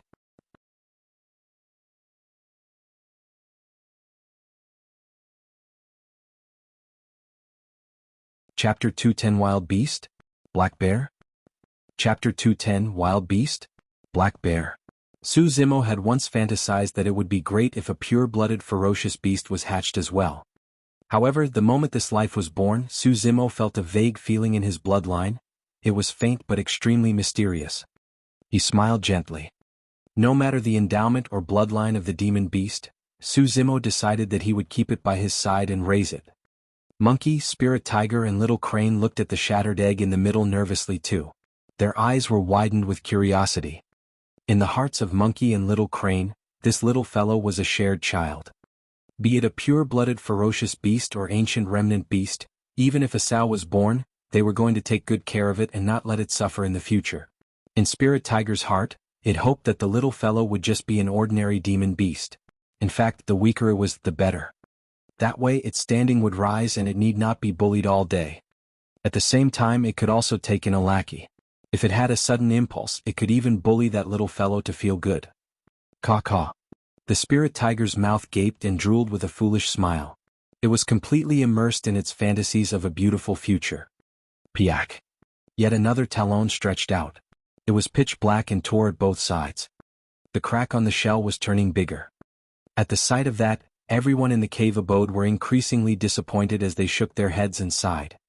It was fine if there was no universal phenomenon and it wasn't a pure-blooded ferocious beast. But why aren't there any spectacular colors now that the shell has cracked? What did this prove? It proved that the beast was not an ancient remnant beast as well. All the top cultivators of Ethereal Peak were mobilized here in excitement, only to watch the birth of an ordinary demon beast. The psychological disparity was too great. The sect had already reared many of such ordinary demon beasts. Poof! The shell was torn open by a small gap and a black head popped out. It looked like a dog with its eyes closed tightly and felt extremely weak. Seemingly hungry, the little beast sniffed around with its nose and grabbed the eggshell shards beside it, stuffing them into its mouth. Munch munch. In a short while, the little beast finished the eggshell that was the size of a fist. Now, the little beast's features were fully exposed to everyone. It was bare and pitch black, looking extremely ordinary. Perhaps because it had just eaten the eggshell, its body was a little swollen. Once again the cave abode fell into silence. The atmosphere was strange. Everyone looked at the little beast with a weird expression, not knowing whether to laugh or cry. Even though everyone had already determined that this was neither a pure-blooded ferocious beast or ancient remnant beast, this was way too ordinary. An old man shook his head. Even if there is no universal phenomenon or brilliant lights, a normal demon beast would contain demonic chi upon being born since they spent a long time in their mother's body. The thicker the demonic chi, the stronger the demon beast was. But this little beast sigh. The old man did not continue, but everyone knew what he meant. Ever since it broke out of the shell till now, the little beast did not possess the slightest bit of demonic chi. This meant that it wasn't even a demon beast. It could only be considered as a wild beast. This little beast doesn't have any intelligence. It didn't even know how to open its eyes, it's too weak. An old woman at the side shook her head. Even though her words were harsh, it was the truth. Everyone knew that wild beasts were not psychic and did not have much intellect. Su Zimo frowned hard and tried to recall all the ancient books he had read. He drew comparisons between the appearance of the little beast and all the demon beasts, ancient remnant beasts and pure-blooded ferocious beasts. After a round of comparison, Su Zimo discovered that there was no demon beast that matched the little beast before him. In terms of similarity, the little beast resembled a black bear cub the most. In a ruin more than 5,000 years ago, Extreme Fire Dao Lord risked his life to bring back a demon beast egg only for it to hatch a black bear. Su Zimo's mouth twitched. If Extreme Fire Dao Lord was still alive and saw this, he would probably die still out of anger. Of course, the little beast was not exactly the same as a black bear. It had a slightly swollen body and its head was like a dog. Its palm had a blood-red cushion in the middle and it had claws longer than a black bear that could be retracted freely. Hia. The little beast tried its best to open its mouth and let out a sound. It did not sound like a powerful roar from a demonic beast, but rather, it looked like a newborn baby who was learning to speak. Foo-foo. There was friendly laughter all around. Even its cry was so weak. Even though no one could confirm the origin of the little beast, Many signs indicated that this was the most ordinary type of wild beast. The spirit tiger was delighted. Everything went smoothly as it had expected. It finally had a lackey it could trample on. The little beast trod out clumsily, trying to walk. It swayed and looked like it could fall at any moment. Hia! Crying out once more, the little beast sniffed through the air as if searching for something. Its eyes were tightly shut and it could only recognize its way through scent. Monkey, spirit tiger and little crane immediately turned nervous.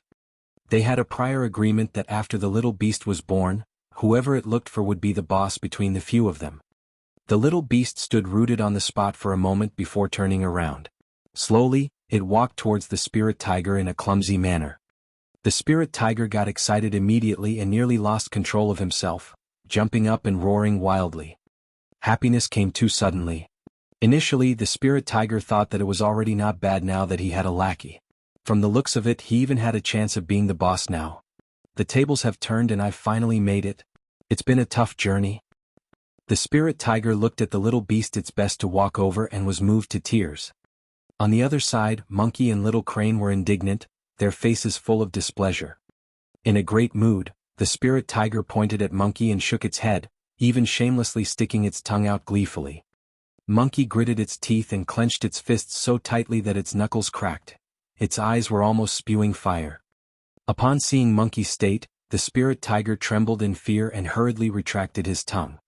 At that moment, the little beast had already arrived in front of the spirit tiger. The spirit tiger licked its face and leaned over, revealing a smile that he thought was the kindest. After a slight pause, the little beast wrapped around the spirit tiger's huge face and continued walking forth. The smile on the spirit tiger's face froze. This is fucking awkward. The spirit tiger wanted to cry and curse it internally. Damned black bear, you were lying? You're going to get me killed.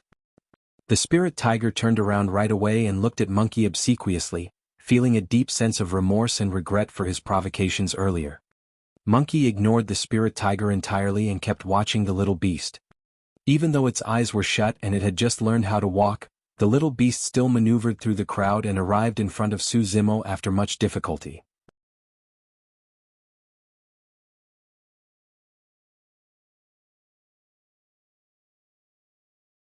Chapter 211 Terrifying Little Beast. Chapter 211 Terrifying Little Beast. Little Beast raised its head and sniffed carefully again, as if making a confirmation. After a while, it climbed up Su Zimo's body. Su Zimo was in a lotus position and wasn't too tall. However, because Little Beast was too short, it tried to climb up from under Su Zimo's shirt but failed after several attempts.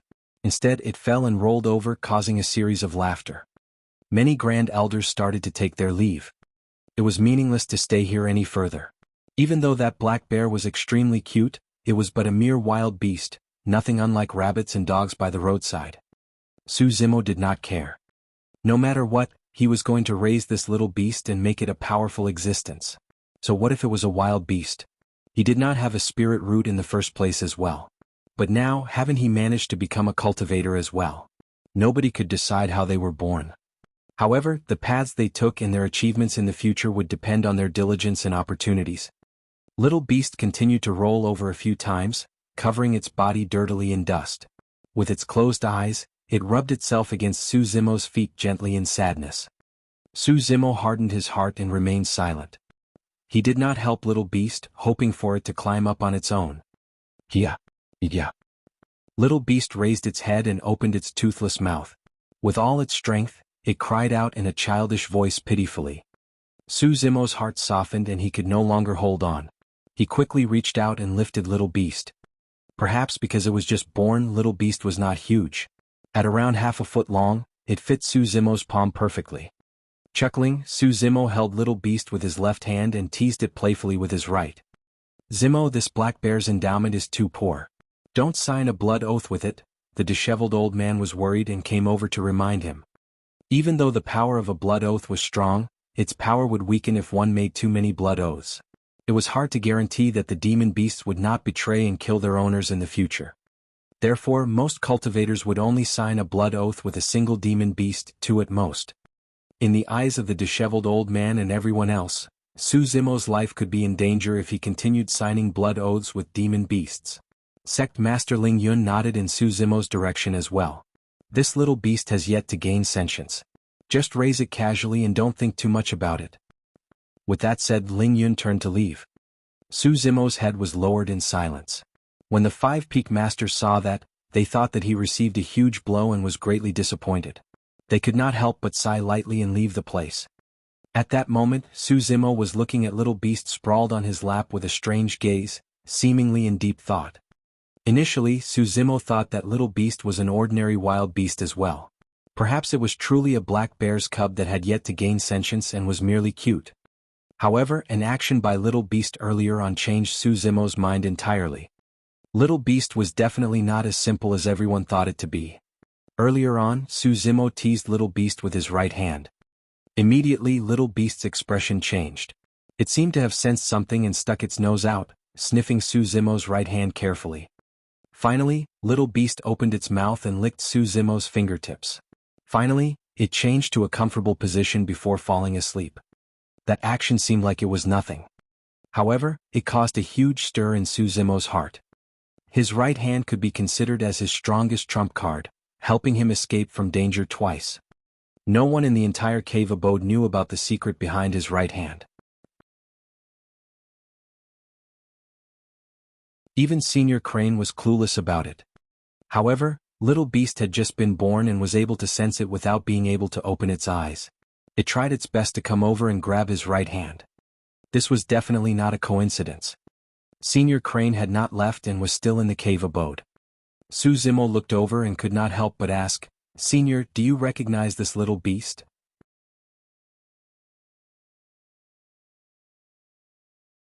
Senior Crane walked over slowly, standing in front of Su Zimo, and looked at little beast carefully before shaking her head. "No, I don't recall ever seeing a demon beast as such. Could the ancient books have left it out?" Su Zimo asked again.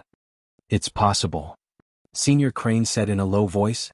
"After all, it's been a long time since the primordial era till now.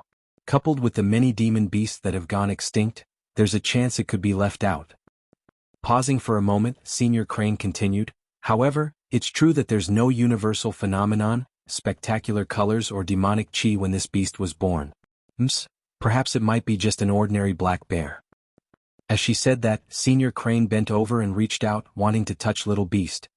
All of a sudden, little beast that was initially sleeping woke up. Even though its eyes were still closed, it was clearly a little nervous. As though it sensed that a foreign aura was approaching, little beast stuck its head out and sniffed. The claws that were initially retracted peeked out gradually, revealing a cold and dark glint. Such keen senses. Su Zimo's eyes lit up. Little beast was born less than an hour ago and could not even open its eyes. However, in its slumber, it could still sense an unfamiliar aura and jolt awake.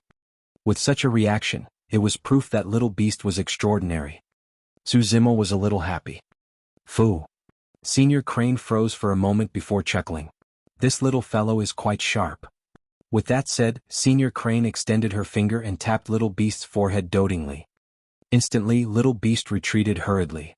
However, it was too slow and did not have a good balance of its body yet. As though realizing that it could not dodge it, little beast stretched out its claws hastily and scratched Senior Crane's palm in a frantic motion. When he saw that, Su Zimo smiled. This little beast was quite interesting. To think that it knew how to counterattack. Su Zimo was about to speak when he realized that there was something strange about Senior Crane's gaze. She stood where she was, frozen and motionless. "Senior, what's wrong?" Su Zimo frowned and asked automatically. "Wrong?" After a moment, Senior Crane snapped out of her stupor as though she was gravely shocked. Somewhat out of sorts, she mumbled repeatedly, "Wrong. We were all wrong." "What do you mean?" Su Zimo was puzzled. Senior Crane looked at little beast who was hiding in Su Zimo's embrace with a lit-up gaze. In fact, there was even a hint of fear as she asked uncertainly, "That little fellow just scratched me?" "That's right," Su Zimo nodded, not understanding what Senior Crane meant. She took a deep breath of air and said slowly, "It hurt me." Su Zimo was frozen on the spot, feeling a chill run down his spine. Senior Crane's cultivation was no weaker than a nascent soul-perfected lord. Furthermore, being a demon, Senior Crane's body was extremely powerful to begin with. Even if little beast was a pure-blooded ferocious beast, its claws wouldn't pose any threat, it would merely scratch Senior Crane like an itch. But Senior Crane had actually felt pain. The most terrifying thing was that little beast was born for less than an hour. If that scratch had landed on Su Zimo's body earlier on, it would have carved a few holes in his body.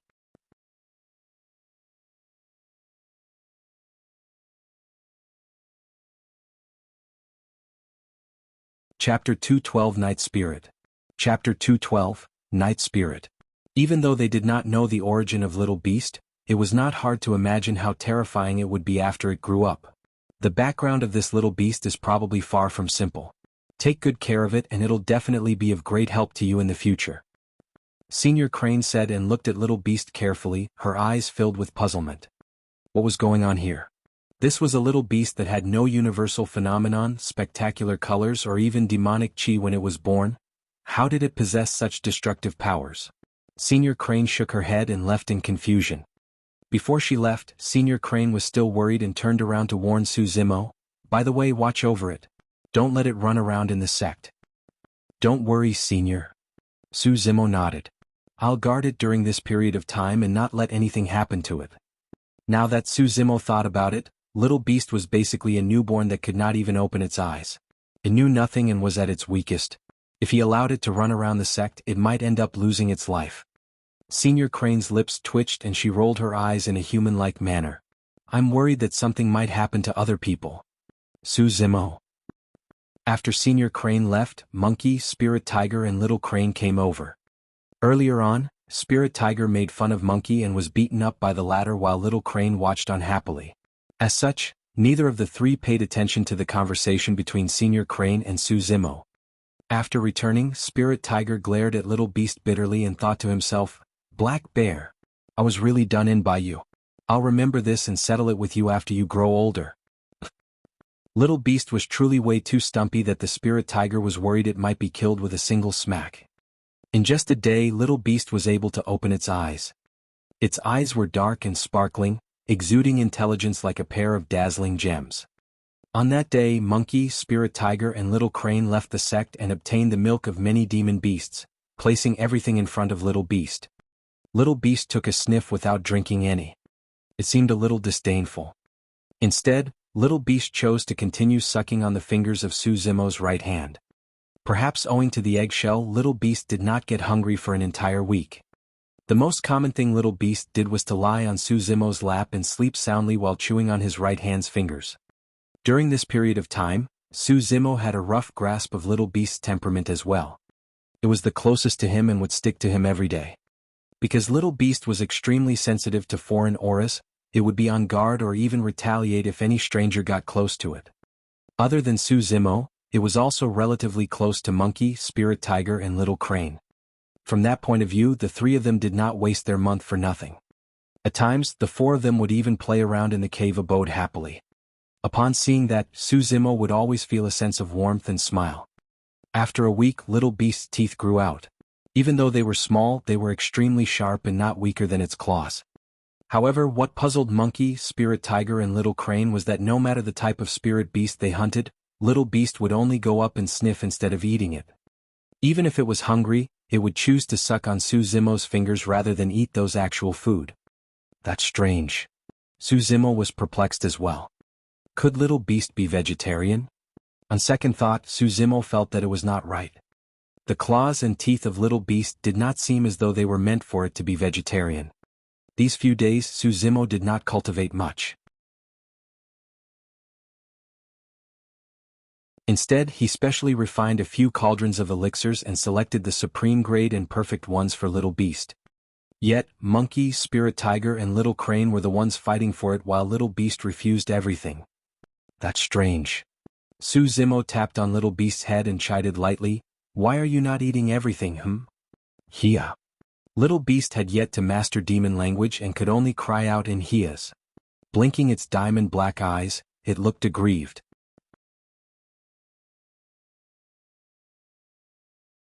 This day Monkey and Little Crane went out to hunt.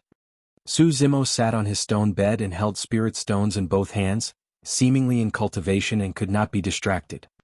The opportunity is here. The Spirit Tiger had been cultivating the Void Thunder Manual during this period of time and felt that it had gotten stronger. it was now a Foundation Establishment spirit demon. Rubbing its paws together, the spirit tiger was prepared to take this opportunity to teach Little Beast a good lesson. It wanted to impose the image of a mighty, ferocious and unstoppable being in Little Beast's heart. Black Bear, stop sleeping. Wake up.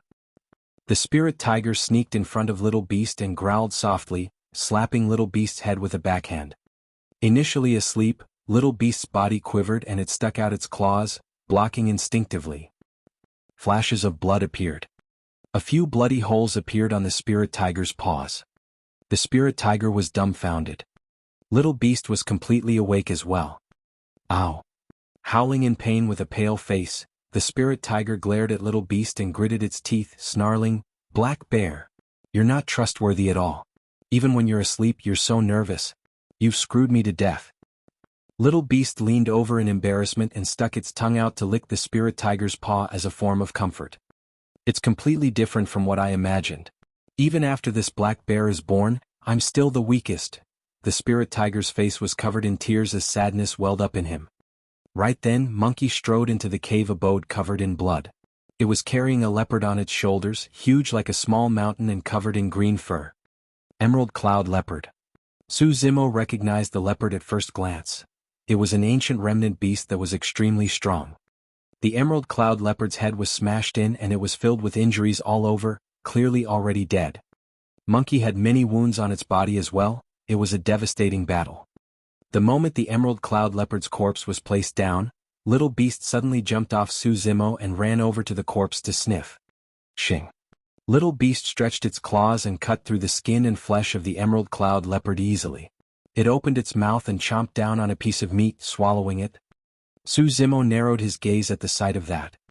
He had been observing Little Beast during this period of time. In the past 10 days Little Beast's body grew a little more. It was no longer bloated nor similar to a black bear. Little Beast's head resembled that of a dog's while its figure resembled a tiger's. Pitch black, it had no fur and upon retracting its claws, it could walk without a single sound. Su Zimo examined Little Beast's claws and teeth carefully. Be it in terms of structure or sharpness, it was something he had never seen before. Furthermore, Little Beast had displayed signs of its terrifying combat talent while it was playing in the past couple of days. That combat talent seemed to be an instinct. Extremely sharp claws and teeth, keen sense of smell, robust strength, explosive power, terrifying combat talent. A demon beast as such was practically born to kill. In front of Su Zimo, Monkey, Spirit Tiger and Little Crane, Little Beast was extremely docile and adorable. However, late in the night, it would stand up quietly and patrol the cave abode, surveying with an icy stare.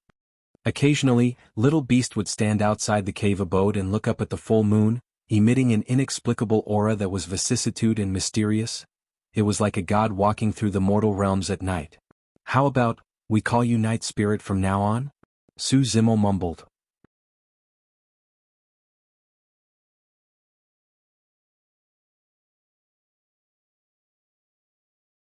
Chapter 213 Three Great Legacy Disciples.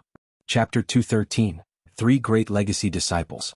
For the next half a month, Su Zimo discovered that Night Spirit, the mysterious little beast, was extremely picky with its food.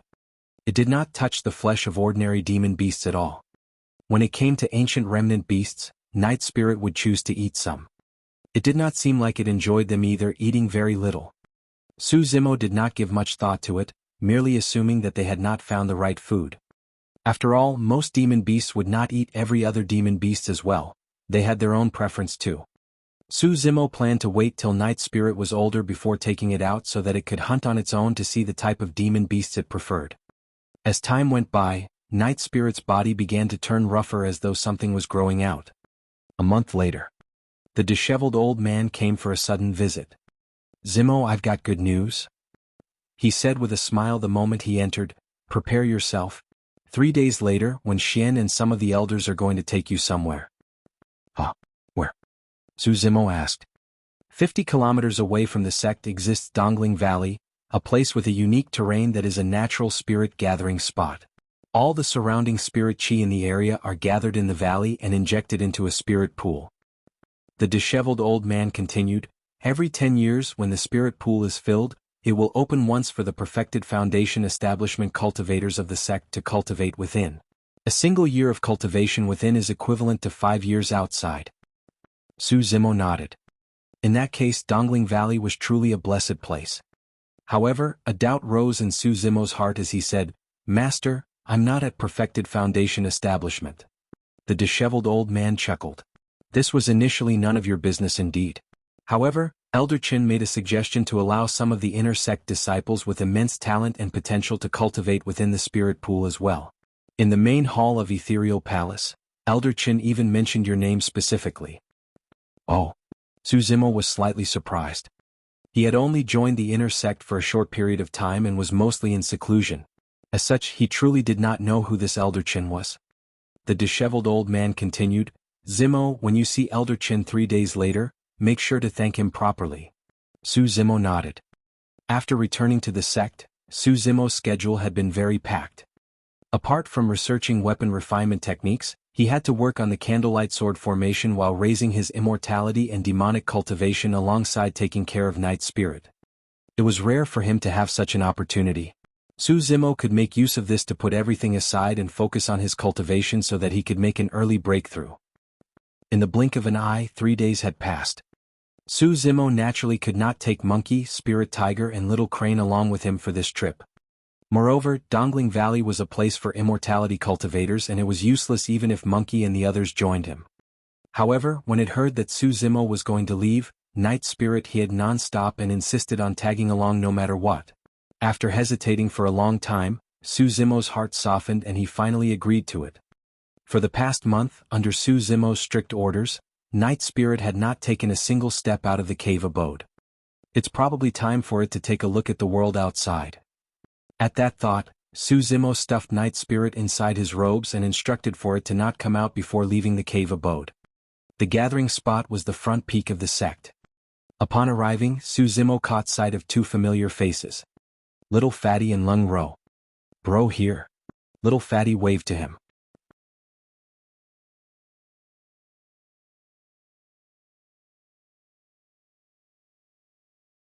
Despite spending a good half of his efforts on elixir and weapon refinement, formations and demonic cultivation, his immortality cultivation realm did not fall behind. Beside Little Fatty and Lung Ro stood 30-odd inner sect disciples. Su Zimo swept his gaze across. These inner sect disciples were all at late-stage foundation establishment. Su Zimo raised his brows but did not say anything. As time passed by, more cultivators arrived gradually. Surveying from the beginning, be it the cultivators that arrived first or later on, Su Zimo realized that he was the only mid-stage foundation establishment cultivator. Su Zimo sensed an unusual aura and felt that something was amiss. If this Dongling Valley trip was based on one's cultivation, late-stage foundation establishment disciples should be ranked before him who was at mid-stage foundation establishment. If it was in terms of potential and endowment, why was it that other than him, the rest were all at late-stage and perfected foundation establishment? The arrangement was filled with conflict no matter how he looked at it. Look, those are the 3 great legacy disciples of our sect. Little Fatty gave a low cry and pointed at 3 people who were flying over not far away. The gray-robed cultivator on the left is Ji Qingtian and it said that he's a 4 Meridian Foundation establishment. Typically, perfected foundation establishment cultivators would be referred to by the number of meridians they have unlocked. The blue-robed cultivator on the right is Luo Yi and he's also a 4 Meridian Foundation establishment. In the middle is the leader of the 3 great legacy disciples, Qinyu. He's at 5 Meridian Foundation establishment and is also the true number 1 of the inner sect. I even heard from Master that Qinyu has a chance of unlocking the 6th Meridian before the sect competition. Normally, one would have an extremely high chance of forming a core if they had 4 Meridians unlocked. In the sect competition, 4 Meridian Foundation establishment cultivators had a chance of ranking in the top 10 while 5 Meridian Foundation establishment cultivators were a shoo-in for the top 10. As for 6 Meridian Foundation establishment cultivators, it was considered to be very good if 1 or 2 of them appeared in the once every 10 years sect competition. From that viewpoint, one could understand the preciousness of one of Ethereal Peak's 3 secret skills, Ethereal Foundation Establishment Manual. Cultivating Ethereal Foundation Establishment would ensure at least 4 unlocked meridians. Thereafter, it would depend on the cultivator's own endowment, talent, perceptiveness and fate. Through thousands of years, there had indeed been disciples of the sect who had unlocked 6 meridians. In Tianhuang mainland, even if those at 6 Meridian Foundation establishment continued cultivating till they were 100 years old, they might not be able to unlock the 7th meridian. If they wanted to progress, they had to enter the ancient battlefield. That was the only place where they could obtain heavenly defying opportunities and lock their 7th, even 8th meridians. The reason why cultivators wanted to unlock as many meridians as possible wasn't only because of the increase in strength, it was preparation for core formation. The quality of a golden core formed from 4 meridians was naturally incomparable to the quality of one formed from 5 meridians. The quality of a golden core of 5 meridians was incomparable to a golden core of 6 meridians. It was said that once the quality of a golden core reaches a certain level, the spirit energy in their bodies would achieve a harmony with the heavens and earth, and a phenomenon that would shock the world would be born. That was the famous golden core phenomenon of the cultivation world. You're tuning in to the Han Li's Wuxia Adventures YouTube channel. We're so grateful for your support, and don't forget to subscribe to join us on this incredible journey through captivating stories. Your generosity through donations truly makes a world of difference, as it's the primary source of revenue that allows me to expand and enhance this channel for you. Thank you from the bottom of my heart for being a part of this adventure.